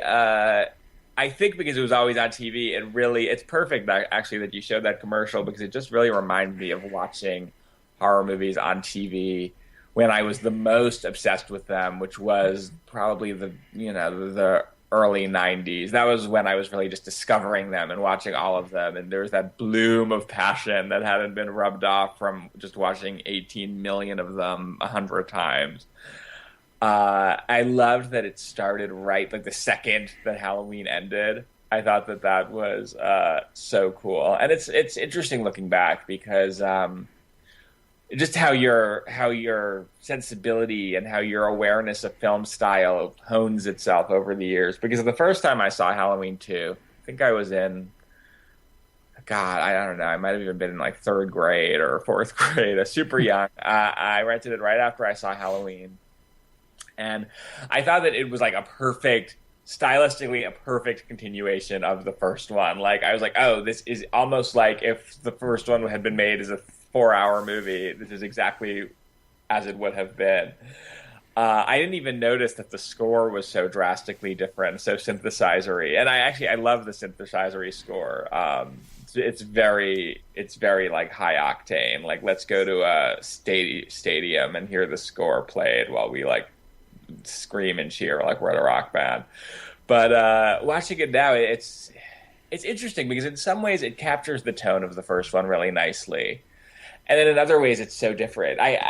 The Blu-ray from Blue Underground, and also I saw it on 35 millimeter. I saw the beginning of it.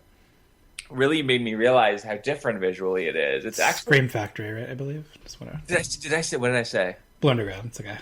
Oh my God! I'm so sorry. Oh, how dare I? No, Scream Factory. I have such brand dedication to Scream Factory. Make no mistake, and also to Blue Underground. But it's really actually very Dario Argento-y in some scenes. Have you noticed that? There's lots of like things flooded in red light and blue light. Mm-hmm. And it's much more, it's a little surreal sometimes. So I love that now, it's different, but I love it. And I actually have always found Halloween 2 to be scarier than the original Halloween, because the idea of being alone in a creepy, dark hospital just freaks me out. And also I think maybe the scares are a little cheaper in Halloween 2, so they haven't aged. Halloween, I think it's been imitated so much that it's a little less scary now. And Halloween 2 was probably never as good or innovative as Halloween, but it has just a lot of cheap shocks that still work on you. So the suspense is cheaper, but somehow a little bit more ageless. I don't know how to describe it. So I'm interested to hear what you have to say, because you probably saw it in 1981, right? I did, actually, in the theater. But along with all the other great slasher movies from that time, and I was pretty young, and I couldn't have a full appreciation of it like I do now. But it's interesting that you pointed out that it was like there was a seemingly like an Argento feel to the film, because I think much more than the first one, the second one has that Argento feel and lighting, because a lot of it's like set pieces, like Argento set pieces where characters are killed off in these isolated ways. Unlike the first movie, which kind of like had the character kind of roaming everywhere and then could pop up anywhere. This one, it's more contained. He's in a hospital, and then there's a scene of like him killing a nurse here or killing a doctor there, and that's what I kind of like love about the movie. Halloween, the first movie, which is the first horror movie, or first movie in general that I remember seeing in a theater. I was very young, obviously. But it had such an impact on me. It's since become my favorite horror movie of all time. And I just think it's, I hate using the M word, but a masterpiece of horror, suspense, and filmmaking. And so part 2 is a pretty tough act to follow, but I think what they do is they don't try to recreate... maybe it's wise of John Carpenter to step down as director, try to recreate that again, to try to give you what the first film did in the same setting. It was wise of them to shift along to the second one and make it more about the cheap shocks, I think, because that's what films of the time were doing. It's following the path of where horror films evolved from 1978 to 1981. There were, like I said, so many imitators by then, so they had to kind of follow what was going on at the time, and I'm so glad they did, because they made a super fun horror movie that borders on being silly, but absolutely works in that regard. The kills are interesting. What's your actual favorite kill in the film, if I may ask? God, that is such a good question. They're also nasty in this movie. The one that immediately always comes to mind, which is directly stolen from the Argento movie Deep Red, actually, is the woman being killed in the therapy bath with the boiling water. Michael Myers is like so much more creative in this movie, and it's so not really true to his character, but it's fun.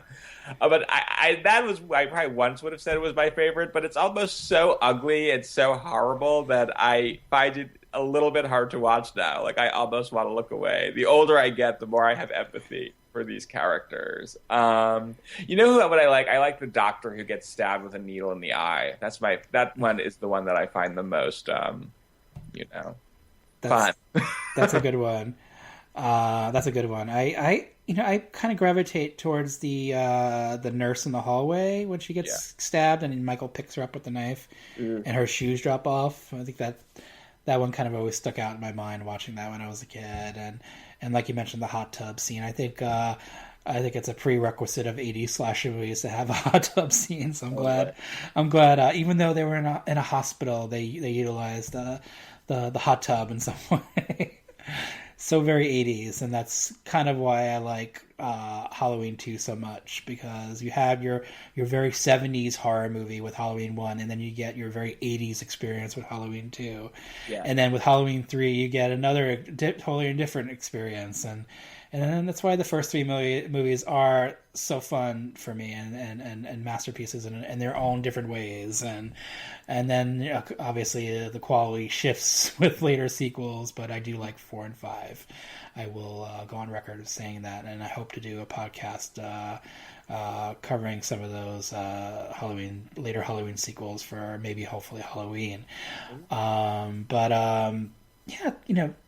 Two has have great fondness for. I mean, I saw it in the theater. I was young, but I remember it more from watching it on VHS at home. And like you said, it was the one that played on TV all the time. The first one did not play as much. When the first one did play on TV in New York, it was kind of an event, and I think part of why it didn't play on TV as much is because it played in theaters. I feel like every year.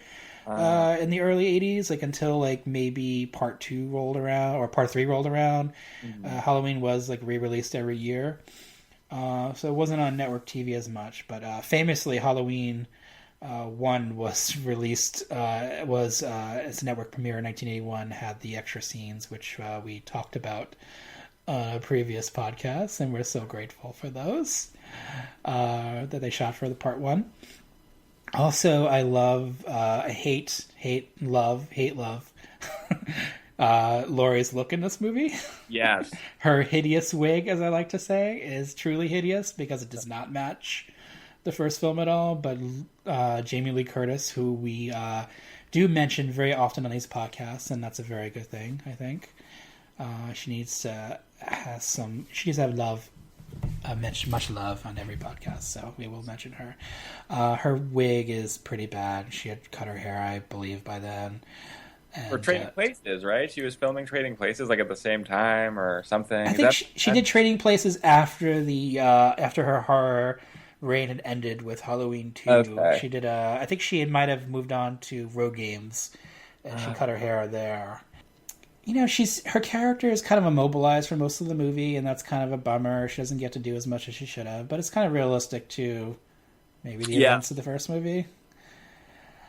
That's the other thing. I remember it being all like totally Laurie's story when I was little, including the second one. But then I was reading a review that was like, yeah, Laurie's barely in this one. And I was thinking, yeah, that's actually true. Like, Laurie's really not in this movie very much. A lot of it's devoted to like the side characters and...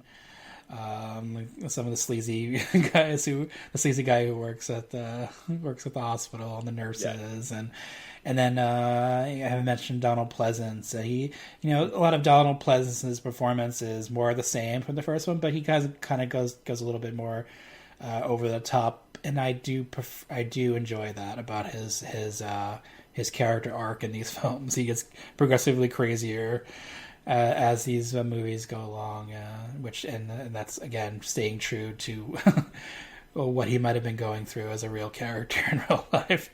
Trying to stop an unstoppable killer might drive you mad. Yeah, totally. And he just gets more and more stubborn, like, nobody will listen to me. There are things to pick on in this movie, like the fact that like Laurie, like when she shoots Michael Myers, and towards the end of the film, she shoots him in both eyes and perfectly, and like little bits like that. But that's like stuff we don't really care about because the overall experience of the movie is just so much fun, and just nitpicking seems like besides the point, especially of a slasher sequel. Like if you get it or you don't. I like to think that Laurie would be able to do that. Laurie's so badass that she could just shoot him right in the eyes.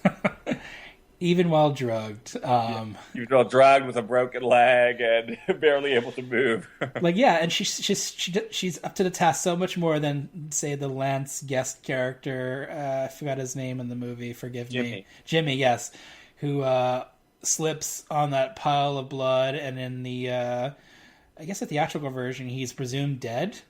Yeah, I think so. Because he doesn't show up at the end. But in the television version or the alternate version, he shows up in the ambulance. And actually, I want to... Well, yeah, I'll play that clip at the end. So look out for an Easter egg at the end. Regarding the alternate version of of Halloween 2. It's part of why we like these movies too. They have alternate versions. I could not be more grateful to Scream Factory for releasing that. I had never seen it before because they were always showing the edited but like normal version of Halloween 2 by the time I started watching, and it is crazy. It's like not only do they add scenes, they move scenes around. Mm-hmm. It's really nuts. I love it. It's fun to have these alternate universes of Halloween in our lives. All right, so any other thoughts on Halloween 2? No, I don't think so. I will say that I really like that in a lot of these sequels, like the love interest has curly hair, because that you don't get to see that very much anymore. So I think that's kind of nifty. That's true, yeah. Looking back on it. All right, so let's go on to my number 2. Here we go. Get ready for gore galore. There used to be this camp about 60 miles from here. Camp Arawak. All these kids started getting killed. Well, it ended up that the killer was the shy 14-year-old girl that everybody picked on. Except she wasn't... Baby, you're supposed to be in the cabin. Let's go. Wait, what happened to the killer?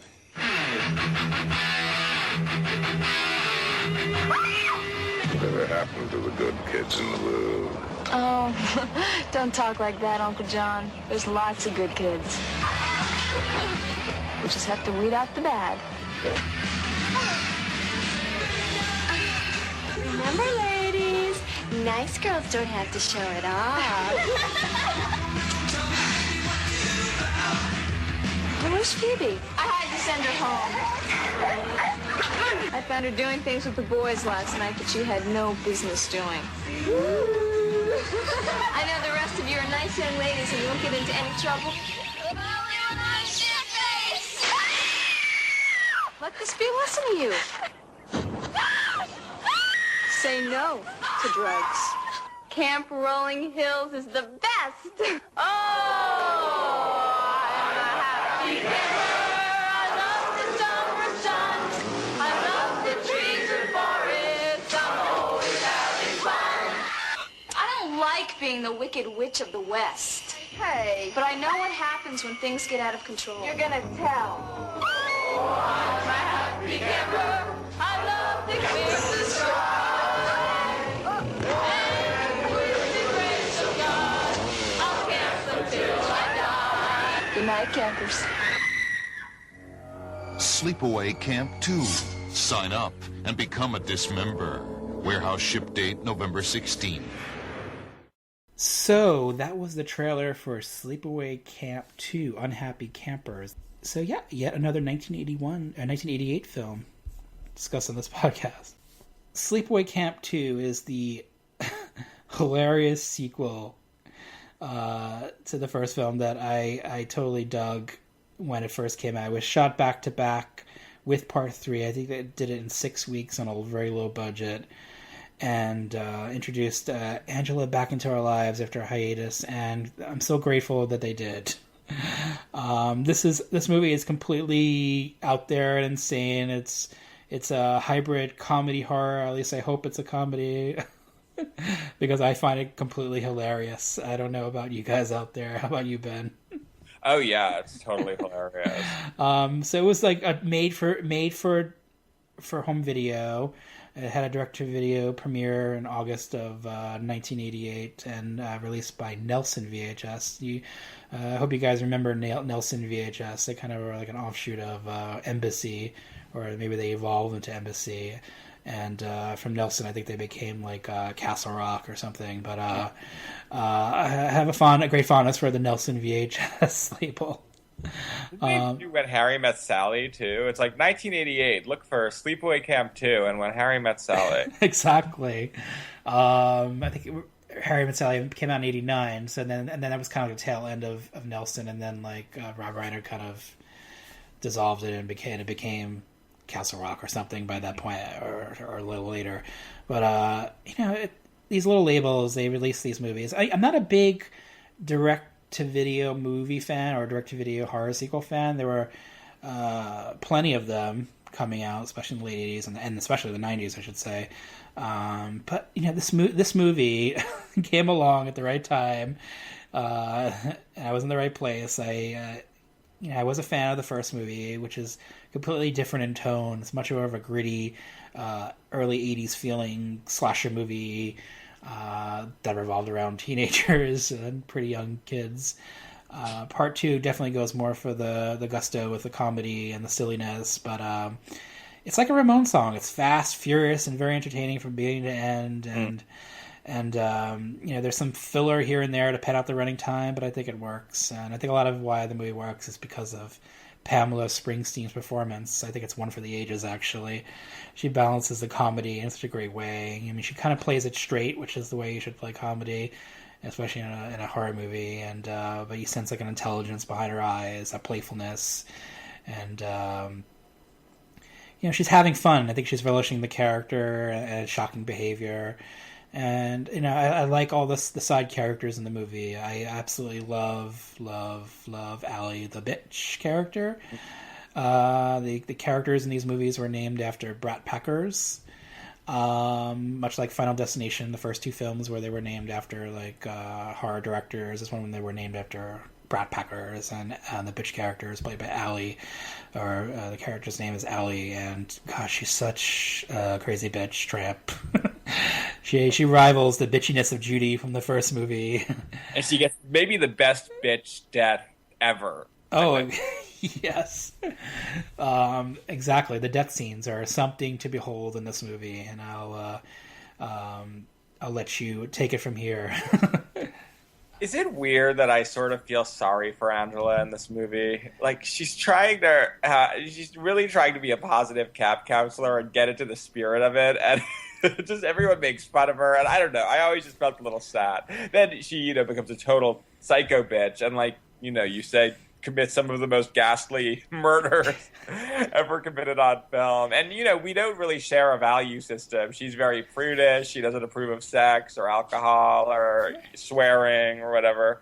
So I shouldn't feel sorry for her, but for some reason I just do. And she's playing her guitar, singing I'm a Happy Camper, and she just nobody's going to let her be a happy camper. It's sad a little bit, but also funny and amazing. Yeah, I agree with everything that you said. I watched this movie on VHS tape a gazillion times, and you couldn't even buy it then. It was, I think, like $90 to buy it for a long time.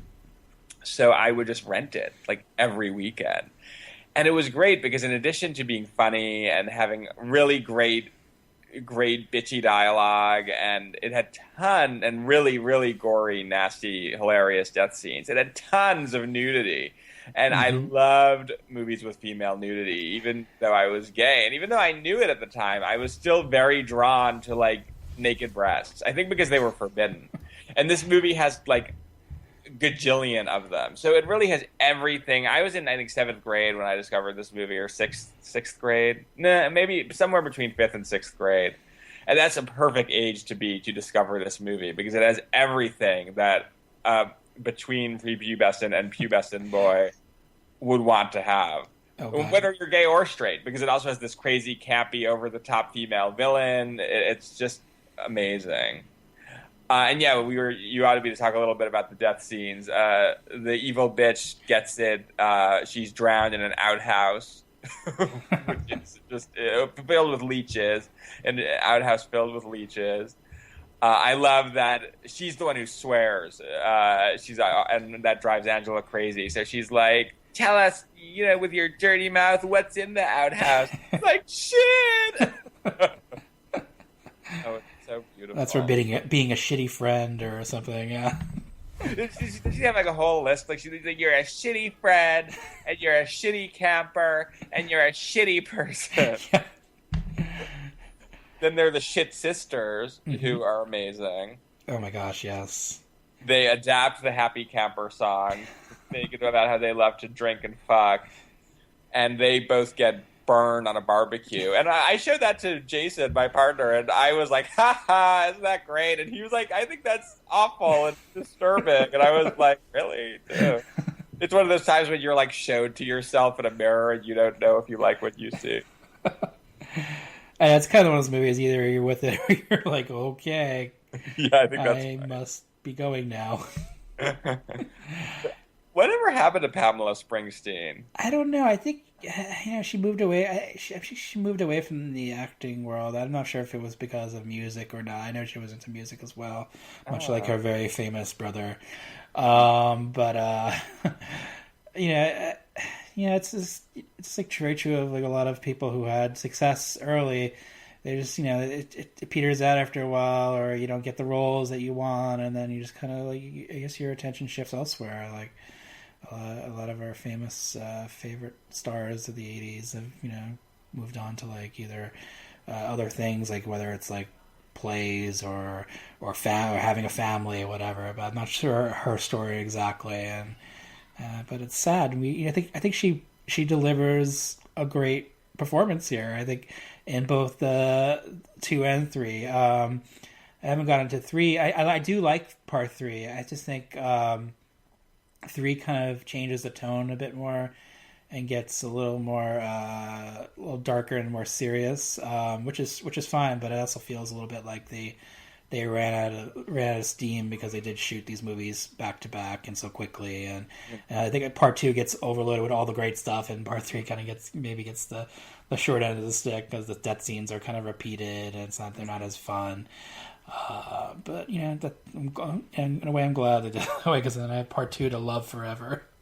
Yeah, I watched part 3 a lot on VHS too, but I have not. I have the DVD set with all of them, and I don't think I've ever watched it because I remember that being like really depressing. Like for the victims' sake. Like I remember, like I didn't feel like the victims were that bad, and they got like these terrible deaths. Like there's an old lady who gets run over by a lawnmower, and then the girl who's like, I think like, maybe she was a bitch, but I remember her being like a nice kind of perky cheerleader type who gets like pulled up on a pulley like on a farm and then dropped to the ground. That's right.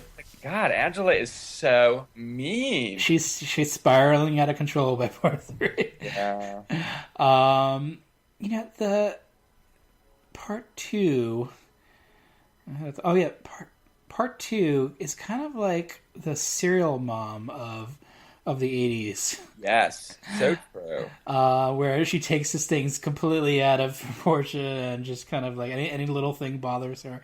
If her perfect world is interrupted in any way, and she just kind of will destroy you, will take you down, and then kind of be cheery about it afterwards. And yeah, I absolutely love Serial Mom. It's funny that I like both of these films. Maybe we connect to, on some sort of subconscious level, we connect to these characters and how we want our lives to be perfect in a way, or perfect as we see them.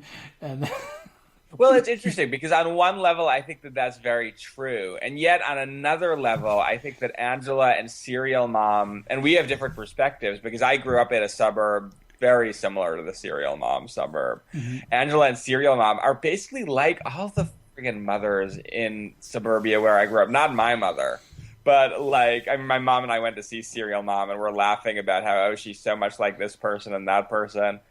I won't name names. But there was, in suburbia at least, and I responded to this in Sleepaway Camp 2 also, there was this insistence on having everything be a certain way. And to somebody who was very different and who was, like, the bad kid or whatever, and the creative, artsy, queer kid, it really felt like they were like Angela and Kathleen Turner, like, you will be punished if you do not conform to this bizarre worldview that I want to have that's so ridiculous. So I kind of like love these movies because they make them seem as ridiculous as they seem to me and as extreme as they seem to me at the time. So it's both. I both identify with the characters and I identify with the film's portrayal of the characters as insane and crazy. I mean, thankfully, I guess it would be a totally different experience if these movies were played completely seriously. I'm not sure they would be fun. I'm not sure they'd be films we'd return to. They are satirizing things. The genre is being sent up in a way.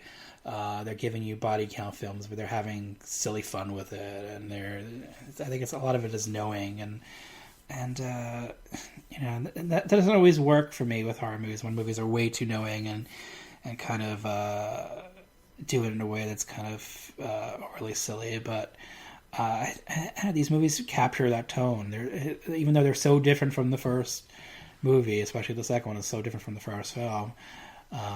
That's what I like about it. You get a different experience from the first one. You get a different Angela, which is fine because I'm glad Pamela Springsteen was cast in this film.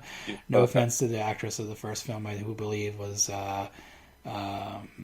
I'm not sure what her commitments were. I think she might have been in school. She might have been in college at that point, and so she wasn't cast in part two. But you get Pamela Springsteen, you get her kooky performance, and that's what I like about the film, and all these crazy death scenes. Like I have to agree, the alley death scene is probably my favorite. I also love that there's like the kids who are Emilio and Charlie, who are kind of playing Freddy and Jason characters. So you get that the sending up of those franchises in this film as well. I know the part two, and even part three. I think we're sold on the fact that there was the Freddy glove and the Jason mask in the film. So some people were led to believe that was a big proponent of the movie, and maybe used by Angela. Is it just me too, or were the women who were Angela on the VHS boxes not Pamela Springsteen? Not at all. No, that's another thing of the 80s VHS box. Often, I felt like actress Deborah Foreman was shorthanded a lot and stiffed a lot in those VHS covers. It was never her. It was always somebody else. I don't know if it's because they had more quirky looks to them, so they always put like a sexier, or quote unquote sexier person on the cover to try to sell those movies. I think maybe the actor or the model for the cover for part two was in short shorts and and that sort of thing, which is fine, and whatever will sell, I guess, the movie, especially if it's a direct to video movie. You kind of want to make sure it sells a lot of units to make your money back. But it's fine. I just kind of wish that the actors were representing more in the artwork of these films, because especially Pamela Springsteen, who's so great in those movies, and Deborah Foreman, who's great in those movies, they kind of deserve the respect because of that. So, Sleepaway Camp 2. I forgot to mention, I love that Renee Estevez is in this movie, considering that she's a sister of a Brat Pack character. Who does she play? Renee Estevez. She's the final girl in the film. I had no idea that's who that was. That's so interesting. Yeah, she's the meanwhile, there's characters in the movie named after her brothers. I think at some point she read the script and like, oh, what's going on here? And I think it's kind of sad that her boyfriend gets her head chopped off. That was very surprising when I saw the film for the first time. I don't remember that, actually. It's been I did not rewatch it for this podcast. I don't remember that moment. He's like a nice guy, and the Allie character is trying to seduce him and can't get her away with him because he likes the nice girl, the Laurie Strode of the movie. And Angela, when Angela gets a hold of him, it turns out that he's the son of a police officer investigating. No, I'm actually thinking of the third movie where the father of that character comes back for revenge, but she chops his head off in a surprising moment and then puts his head in a TV screen, like an old TV screen. It's kind of very surprising. Angela does not like TV. Yeah. Making a shocking statement about watching television and the immorality of it all. Anyway, that was Sleepaway Camp 2. Let's move on to our number ones. Here we go. There is no one more terrifying on the screen today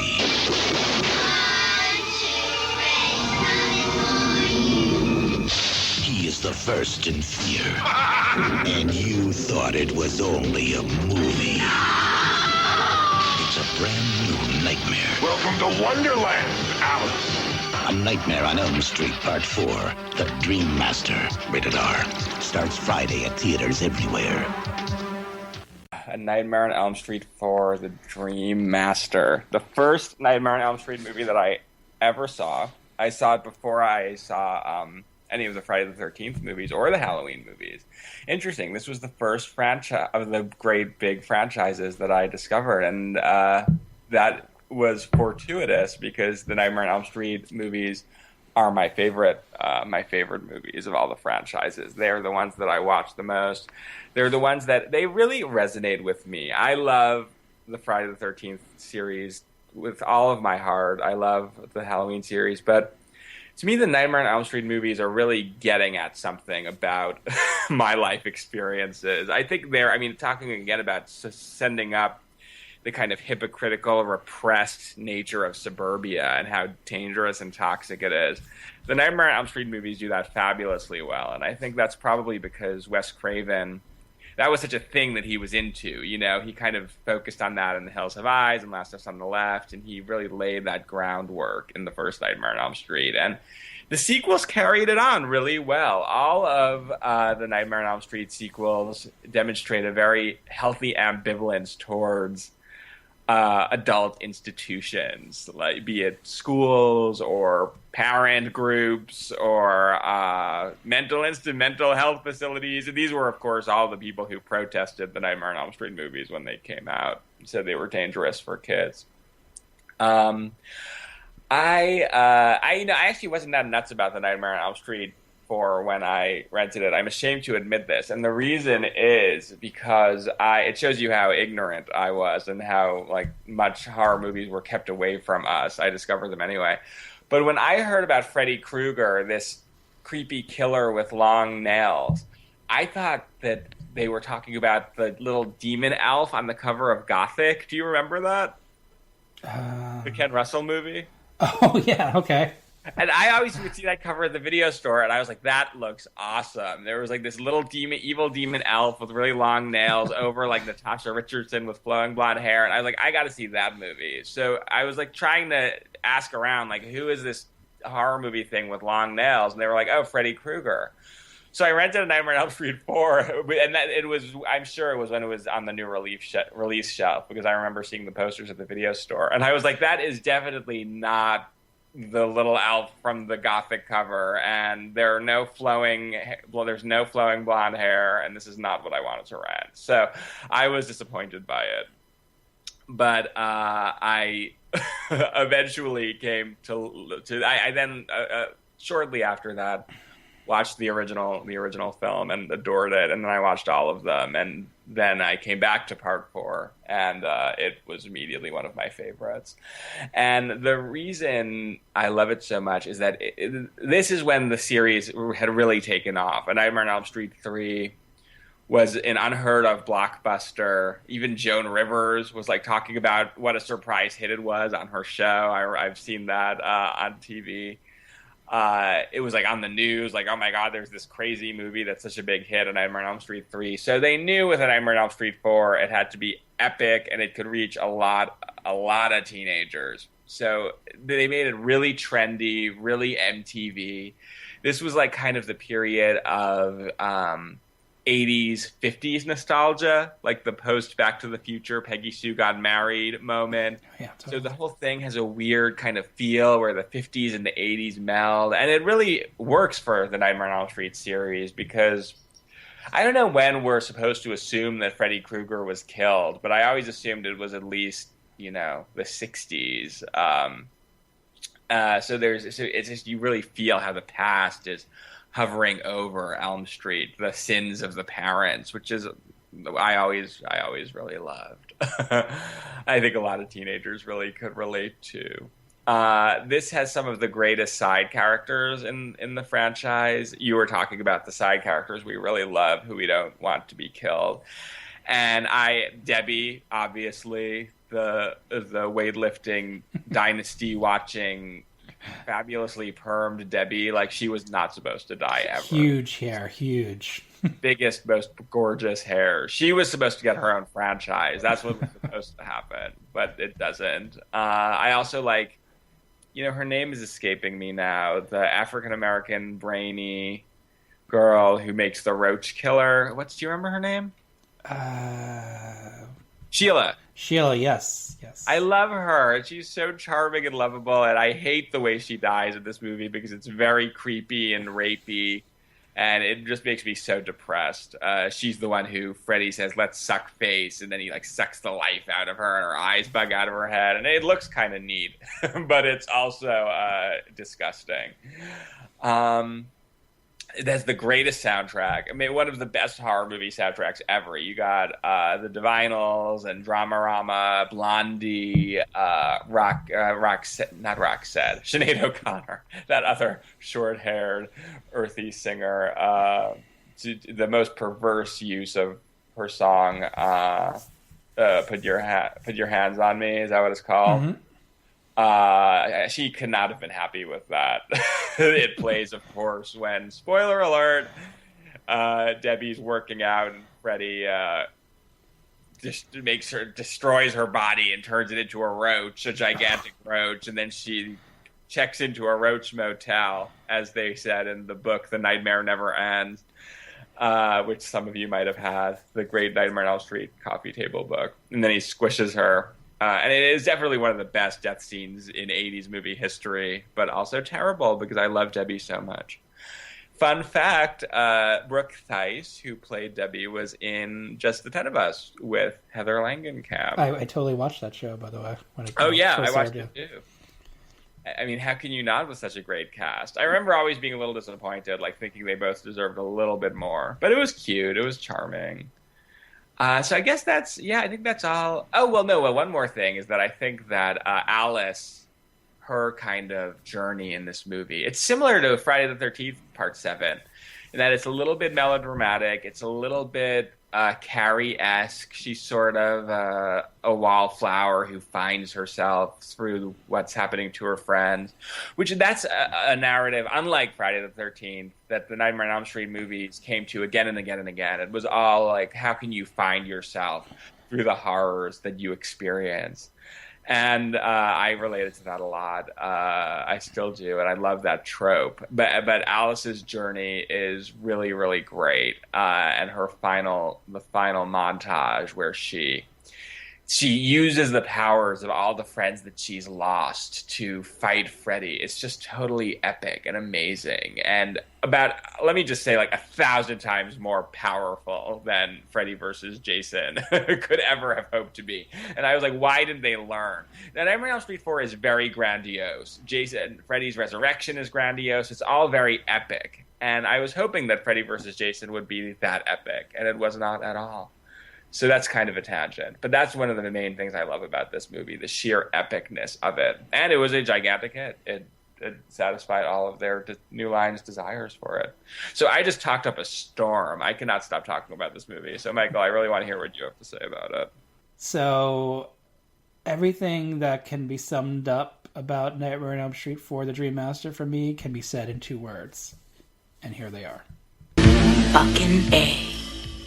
Yeah, so I absolutely love this movie. In fact, of all the sequels we discussing today, even my number one, which we'll get to soon enough, this is my favorite of the films. I just go back to it over and over and over again, much like Alice running around in her dream, repeating the same things over and over and over. This is me watching the movie over and over and over and getting totally engrossed in it every single time. I am not questioning my sanity or if I'm actually trapped in a nightmare or not, because I want to be trapped in this nightmare. Part 4 does for me what I think a lot of people, what Part 3 does for a lot of others, which I totally enjoy Part 3. Actually, Part 3 was a very memorable movie-going experience. It was obviously, like I said, a big hit, and it connected with a lot of people, and I did enjoy it. My rock band, my cousin who was in a rock band took me to go see it. I don't know I don't know what the circumstances were, but he was with his girlfriend, and me and my sister went with him, and it was like a big packed audience, and we had so much fun watching it. And part 3, but for me, part 3 since then has aged maybe not as well. Honestly, the effects were very innovative at the time and fun and all of that. But I don't know, I just don't gravitate towards that film like I do part 4. The experience of going to see that one in the theater was a lot of fun, but I think where I really fell in love with that movie was on home video, and when I would rent it all the time and realize, okay, I have to buy this movie on VHS because I keep renting it. Alice's journey, Alice's adventure in Nightmare Land, whatever you want to call it, it's just something I wanted to go on all the time. The actress playing Alice does a great job at you totally buy into the fact that she's a wallflower, and you know that she will probably have to come into her own at some point in the film. Like we mentioned with the Friday the 13th Part 7 film and other films of that subgenre, we totally dig them, and she does a great job. And I love that she's a waitress in this 50s diner, like you mentioned, that 50s aesthetic. And then part of her worst fear is growing old and living and working there forever and dying and being forgotten, and that's something that we can connect to even as teenagers. Like we were in a rush to grow up, but also we don't want to be forgotten, and so there's something about Alice's character that taps into a lot of us and makes me keep going back to it. And a lot of the side characters, like the character who's the weightlifting, Brooke Thies's character, and I connected to Sheila because, like her, I had asthma growing up, and she, a lot of characters in movies don't use their inhaler correctly. She does a pretty good job at it. She doesn't do it perfectly, but she does keep the air inside of her lungs, or the medicine inside of her lungs, which you're supposed to do. Hand the Rocks the Cradle, Annabella Skewer does it the worst I've ever seen in a movie. So that always bothers me. Her then. Maybe it wasn't even Peyton's fault that, Exactly.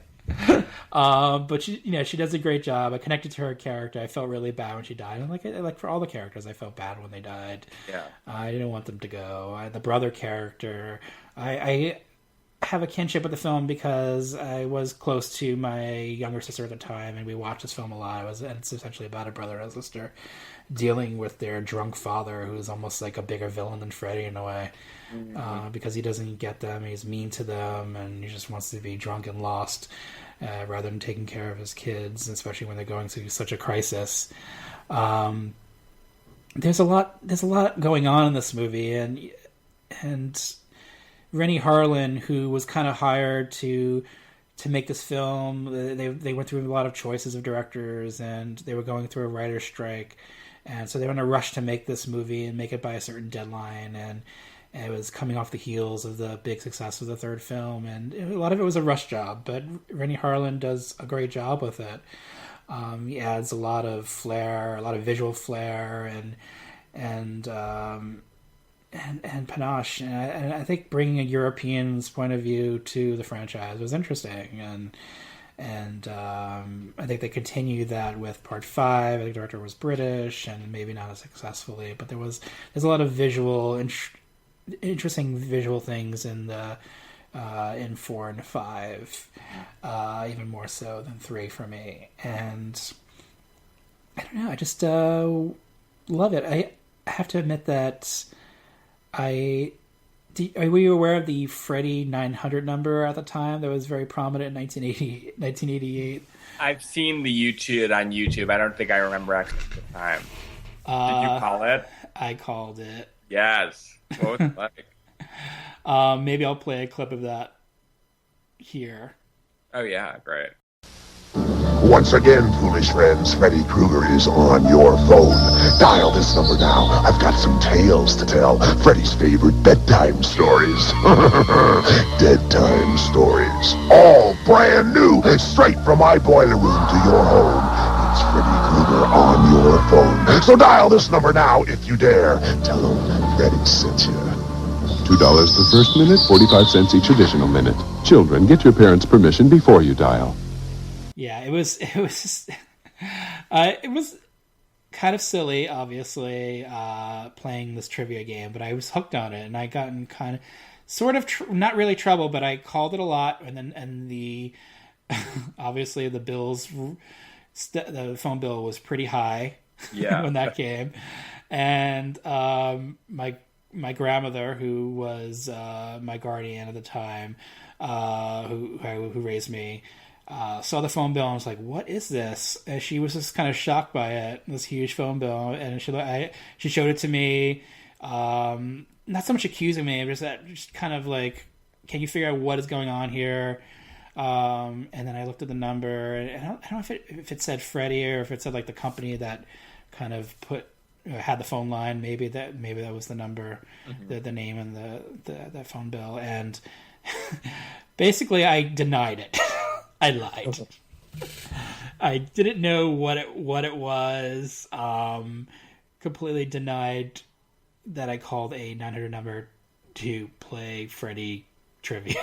I love that. And my grandmother called the phone company and complained and couldn't understand what this number was, and she swore that no one in the house used this number, and apparently they believed her and took off all the charges, and there were a lot of charges because I called a lot. Did she get a block on 900 numbers? Because I had a very similar situation with a trivia 900 number, but my mom blocked the 900 numbers. No, I don't think she blocked it. But I kind of figured out a way around it, I think. I might have used a friend's phone number and gave him money or something. I can't remember what it was, but Were you allegedly, like, would you win something if you got it all right, or like how would that? I think so, but I don't think anyone ever won. I don't. I certainly played. I thought I was pretty good at it, but I never won anything. I think it was sort of like a sweepstakes kind of thing. Like the odds of winning are very slim. Yeah, but it was a lot of fun, and Freddy Fever was big in 1988, and I was swept up in it, I have to say. And that I do remember. I remember you could go to the mall and there were posters for him everywhere, and he was just Freddy Fever, totally. And I miss that. I wish that were like every minute of our lives. Although really what I want would be Nancy Fever, which is why I loved the documentary I Am Nancy by Heather Langenkamp. But if Freddy Fever is a road for us to be acknowledging his victims all the time, then that's okay too.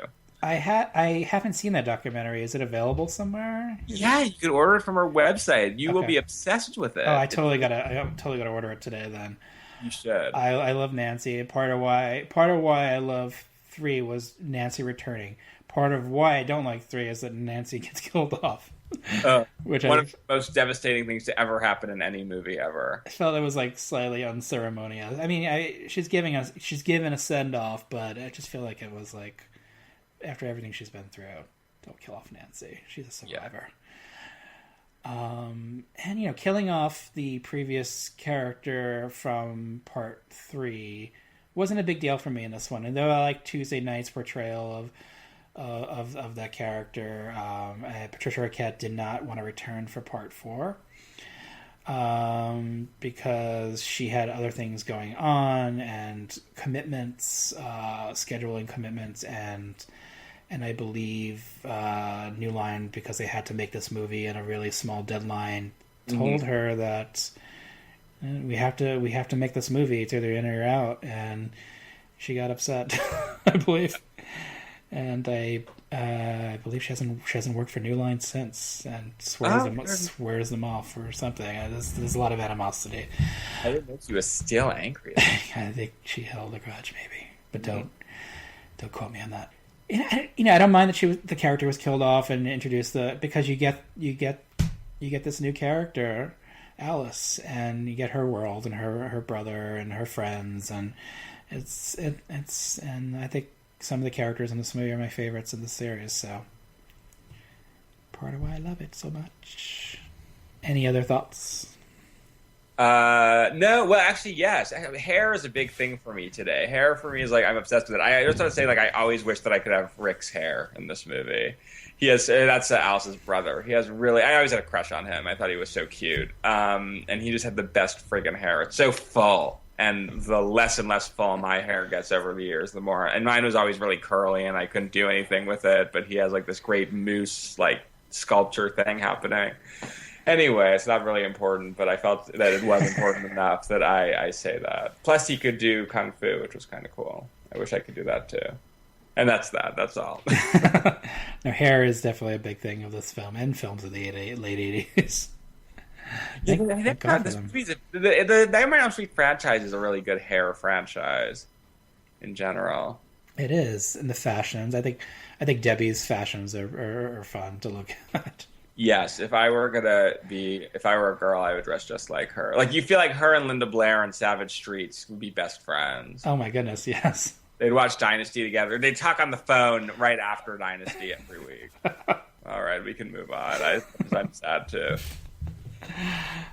Okay, and moving on to my number one. Here is the quick TV spot for it. Feel the power. Witness the fear. And experience the rage. Dude, it's her! It's her doing it! The Rage, Carrie 2. Rated R. And that was The Rage, Carrie 2, the horror sequel to Carrie from 1999. Now, there was a big time difference here between Carrie. I think it's 23 years between sequels, which is pretty astonishing. I don't know not many horror franchises can claim that, to have such a big time period between sequels. And I don't know if I look at Carrie, The Rage Carrie 2, as even a sequel to Carrie. I mean, that's part of why I love it so much. I can kind of separate it enough from Carrie. Even though there are flashbacks to the original film, or the obligatory flashbacks. I mean, after all, this movie was made 23 years later, and the whole generation was passed, and there are going to be people in the audience who don't understand why the Sue Snell character is there and what she went through, so they have to have those flashbacks, and I totally get that. But I don't know. For me, it's like a whole different experience. It's Rachel. I want to call this movie Rachel, or it went through different titles, and I just feel like it could have been just its own movie in a way. And Kat Shea is a director I like a lot. She had previously made, before this film, Poison Ivy with Drew Barrymore, and Tom Skerritt, who appeared in this the show in Poltergeist 3. I love that movie. Great teen film, great thriller. It falls in line with all those erotic thrillers of the early 90s, but it kind of separates itself from the pack. So to me, there's a lot more going on in that film. I think Kat Shea really gets the teenage girl experience, and she exploits that really well in these films and in The Rage Carrie 2. Carrie 1 is a very emotional film, but it's also a very technical film, and one of my absolute favorite horror movies of all time. I feel like Part 2 really understands the character greatly, and you really feel for her. I think she's a very different person than Sissy Spacek was in that film. She's stronger. She's very damaged. She's a foster kid who just kind of really unhappy with her life, and then there's her best friend shockingly kills herself early on after she finds out that she was set up by these bullies at school, the jocks and the cheerleaders, or making fun of her, and she was kind of part of like one of their sex games, and then their attention focuses on the Rachel character, because the quarterback, played by Jason London, I believe his name was Jesse Ryan in the movie, which is like one of the most fake movie names ever. So Mr. Quarterback takes a liking to Rachel, and that of course upsets the social structure, and they start bullying her, and a lot of that feeds into like her friend and the covering up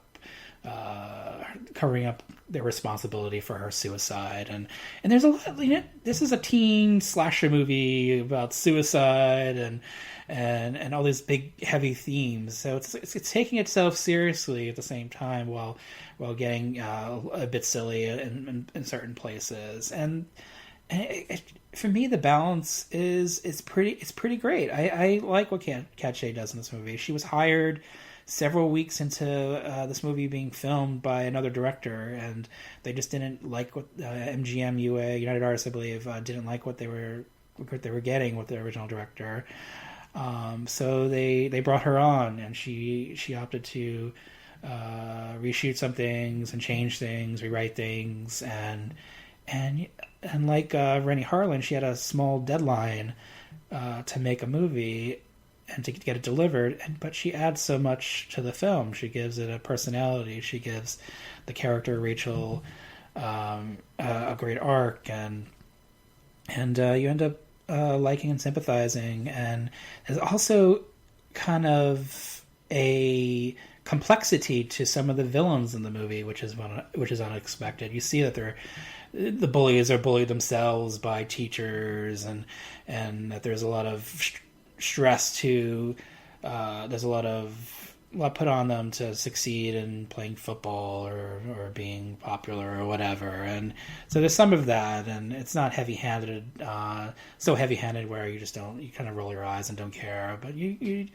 do take notice of it. So there is some attention paid to that, and I feel like that's what the recent remake of Carrie just kind of didn't fulfill. I mean, the movie was essentially made because of all the teen bullying that happens today. Sadly, all these years since the original Carrie, this is still a big problem in our culture.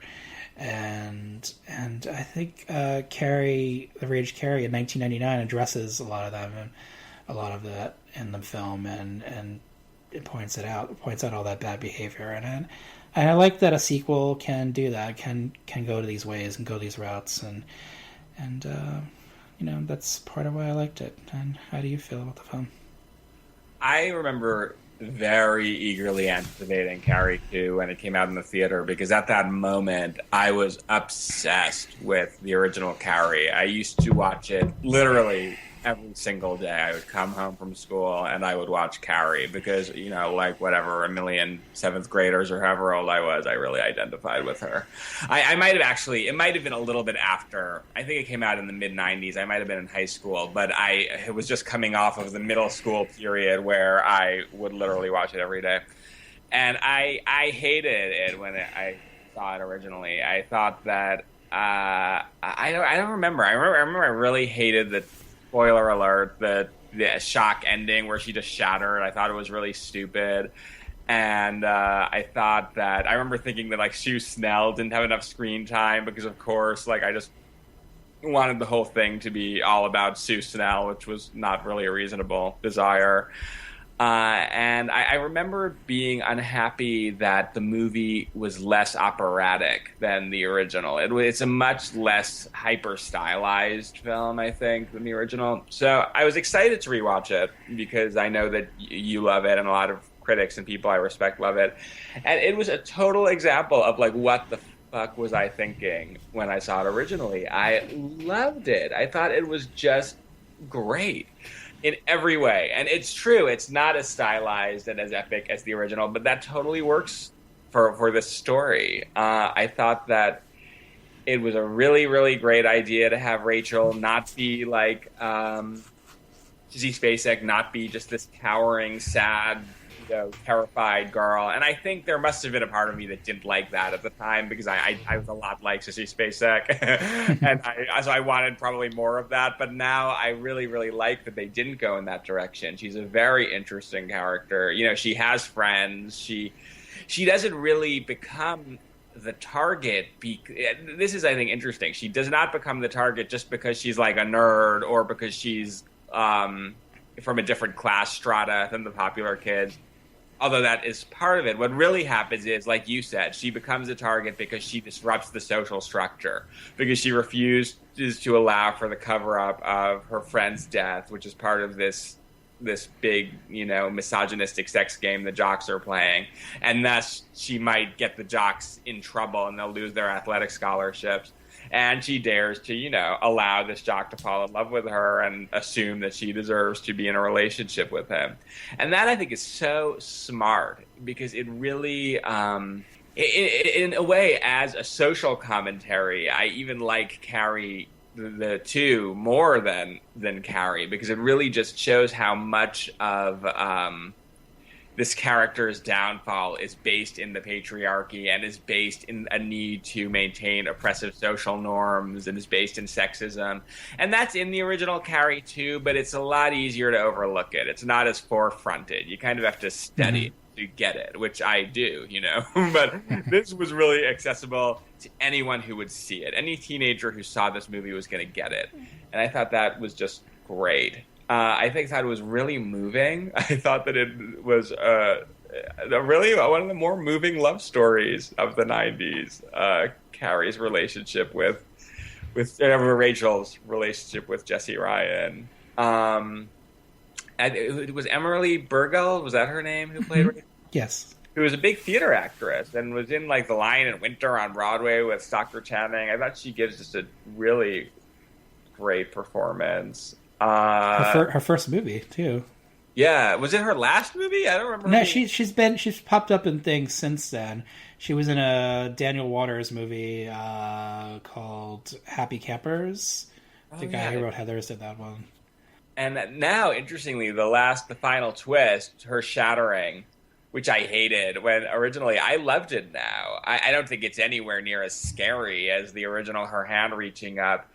But and this is, excuse me if I'm overanalyzing too much, but I've always been ambivalent about the original twist ending of Carrie, because I think, on one level, I think that it's not fair. I think it's not fair to make us be so scared of Carrie after all that happened. I think it's unfair to align us with her victims, because really she's the victim. And what is so truly scary about that movie is all of the villainy that happens to her, which is so very realistic and happens all over the place all the time. So I always thought to make her be the scary thing with the final jump at the end was a little unfair. But at the same time, you could see it as she will never leave Sue alone. What Sue and her friends did to Carrie, they will never get over because it was so terrible. And in that way, she will not be silenced. So I kind of like that.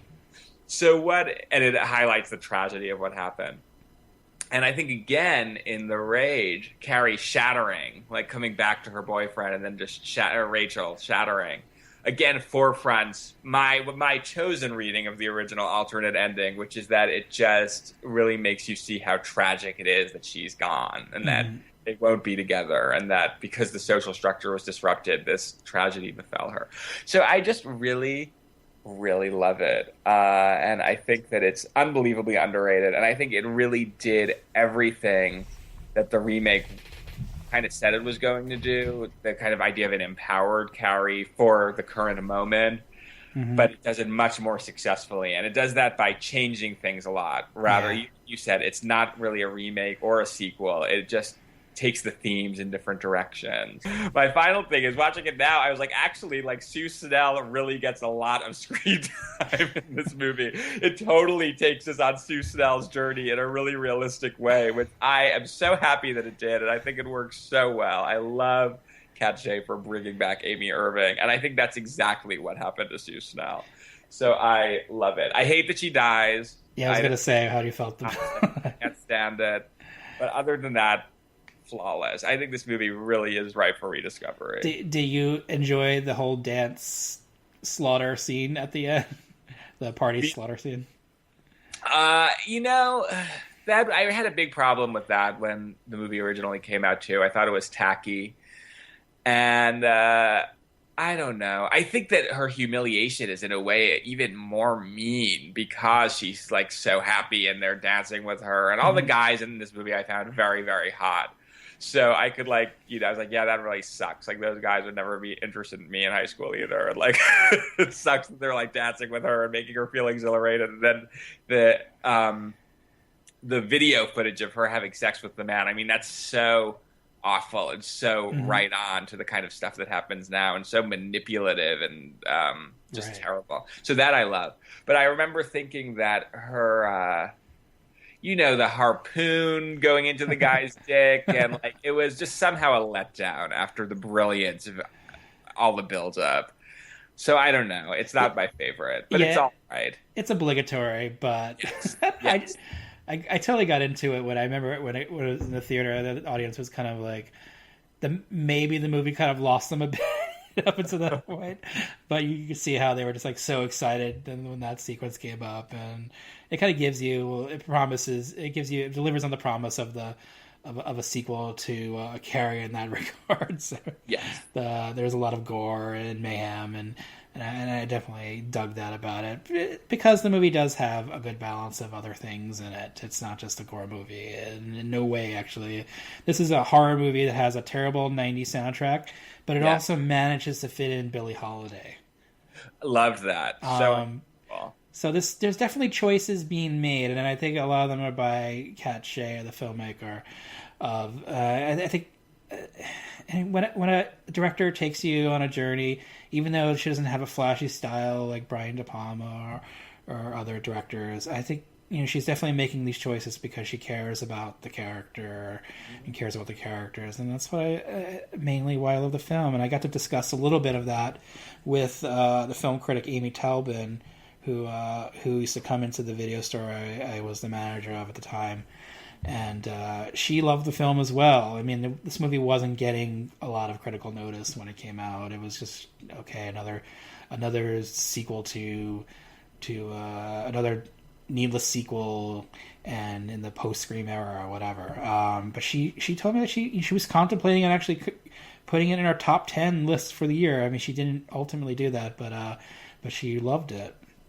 And for a lot of those reasons, especially for the reasons you had mentioned, so it's great knowing that sequels can have that power, can be mostly maligned, but have a greatness to them. We could find a lot to love, even if they're not immediately noted as such. So. This is a movie I'd really like to get a Blu-ray release, because the DVD is like surprisingly out of print and very expensive. And now I want to put really? it. Yeah, that's odd. And I'm just like, bring it out. Maybe you put that mini-series of Carrie on it too, and then I'll. Oh God! I didn't see the mini-series. No, don't watch that. Oh really? Okay. No. You might. Yeah, that was terrible. I like the actress who played Carrie, Angela Bettis, who was in May. Have you seen May? That horror movie from the early aughts. No, it just seems so horrible that I don't know if I can deal with it. But I do. I know I should. Highly recommend it, because it falls in line with a lot of these wallflower type characters and going on these crazy journeys, and has a big Argento influence on it as well. Oh. And it was made by a pretty gifted filmmaker, Lucky McKee, who's gone to several other things, but I highly recommend that one. But the movie itself, the miniseries, is terrible. It looks like a cheap miniseries, like made on a really tiny budget, and it just doesn't really. I'm sure it follows some of the book more. I think this is the big destruction of the town at the end of the book of Carrie. It goes that route, but it looks really cheap and badly done. So I just could not get into it at all. Unlike Carrie and the Rage, which I'm just going to call it that. No more Carrie 2. I know, that's better. That's what we should call it. So those were our choices for sequels. I hope you like them. I hope. I'm sure there are plenty out there that we haven't mentioned that you guys love, and we'll hopefully get to some of them in future volumes of horror sequels. There's plenty to love. And tell us on Facebook what your favorite sequels are, because I want to, and why, because I want to watch more of them. I'd love it if I could find some sequels I haven't seen. Yeah, I mean, there's, I absolutely love Psycho 2. I didn't mention it here, just because I already have a couple of serious picks, and I just want to put another one and kind of bring it all down, but a bit. I do really like silly sequels as well. So maybe on a future installment we'll have Psycho 2 and some of the more well known of the horror sequels. So that we covered all three big horror franchises here today. Thanks to you, Ben. Well, I do what I can. Dawn of the Dead would have been my serious horror sequel that I was like, we all know that's the greatest sequel ever. Do I really talk about it? So just before we left, I just wanted to give a few shout outs to some people who've been following the page and on Twitter. Please forgive me if I get your names, if I totally mangle your names, because I'm terrible with this sort of thing. But I just want to shout out to Dimitrios Patsiaris, showing a lot of love on the Retro Movie Love page, as well as Bradley Steele Harding, Trish Aguilar, Johnny Krug, Emily Grinnis, Russell Muffet, Philip DiPace, I want to say your name is, I'm sure I'm saying it wrong, Dan Taylor, John Siriud,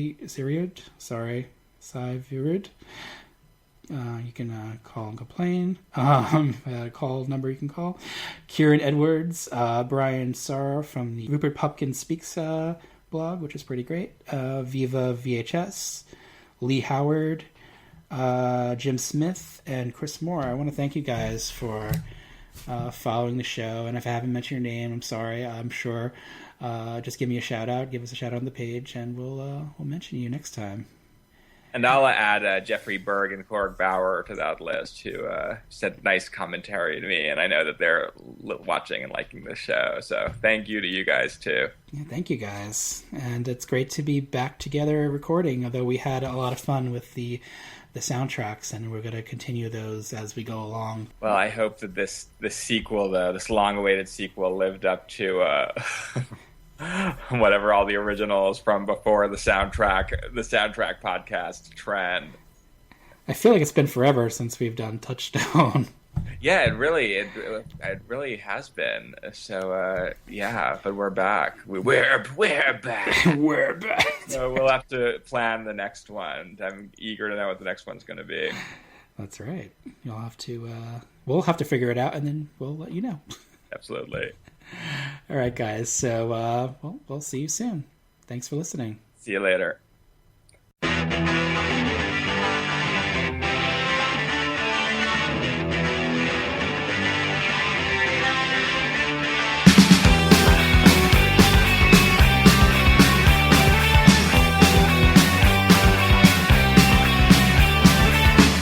Okay, what is it tonight? Please just tell me what the hell is wrong. Do you wanna eat? Do you wanna sleep? Do you wanna drown?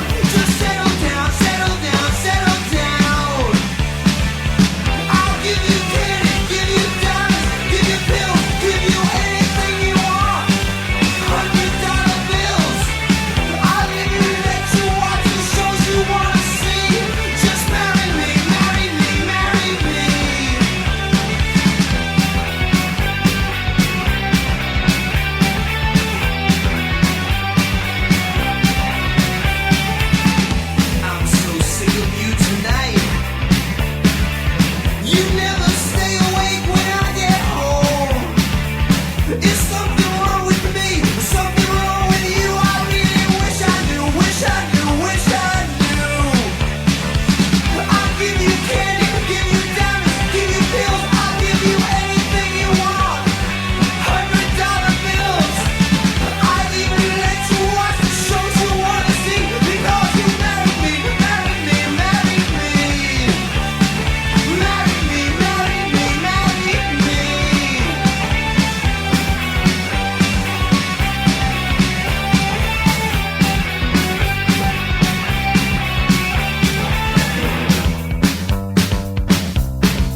We made it.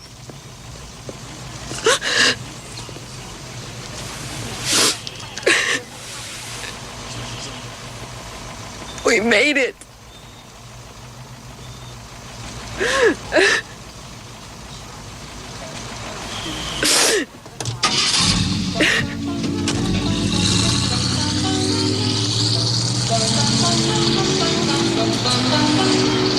Mr. Sanders, bring me a dream. Make him the cutest that I've ever seen. There goes the neighborhood. Fucking A.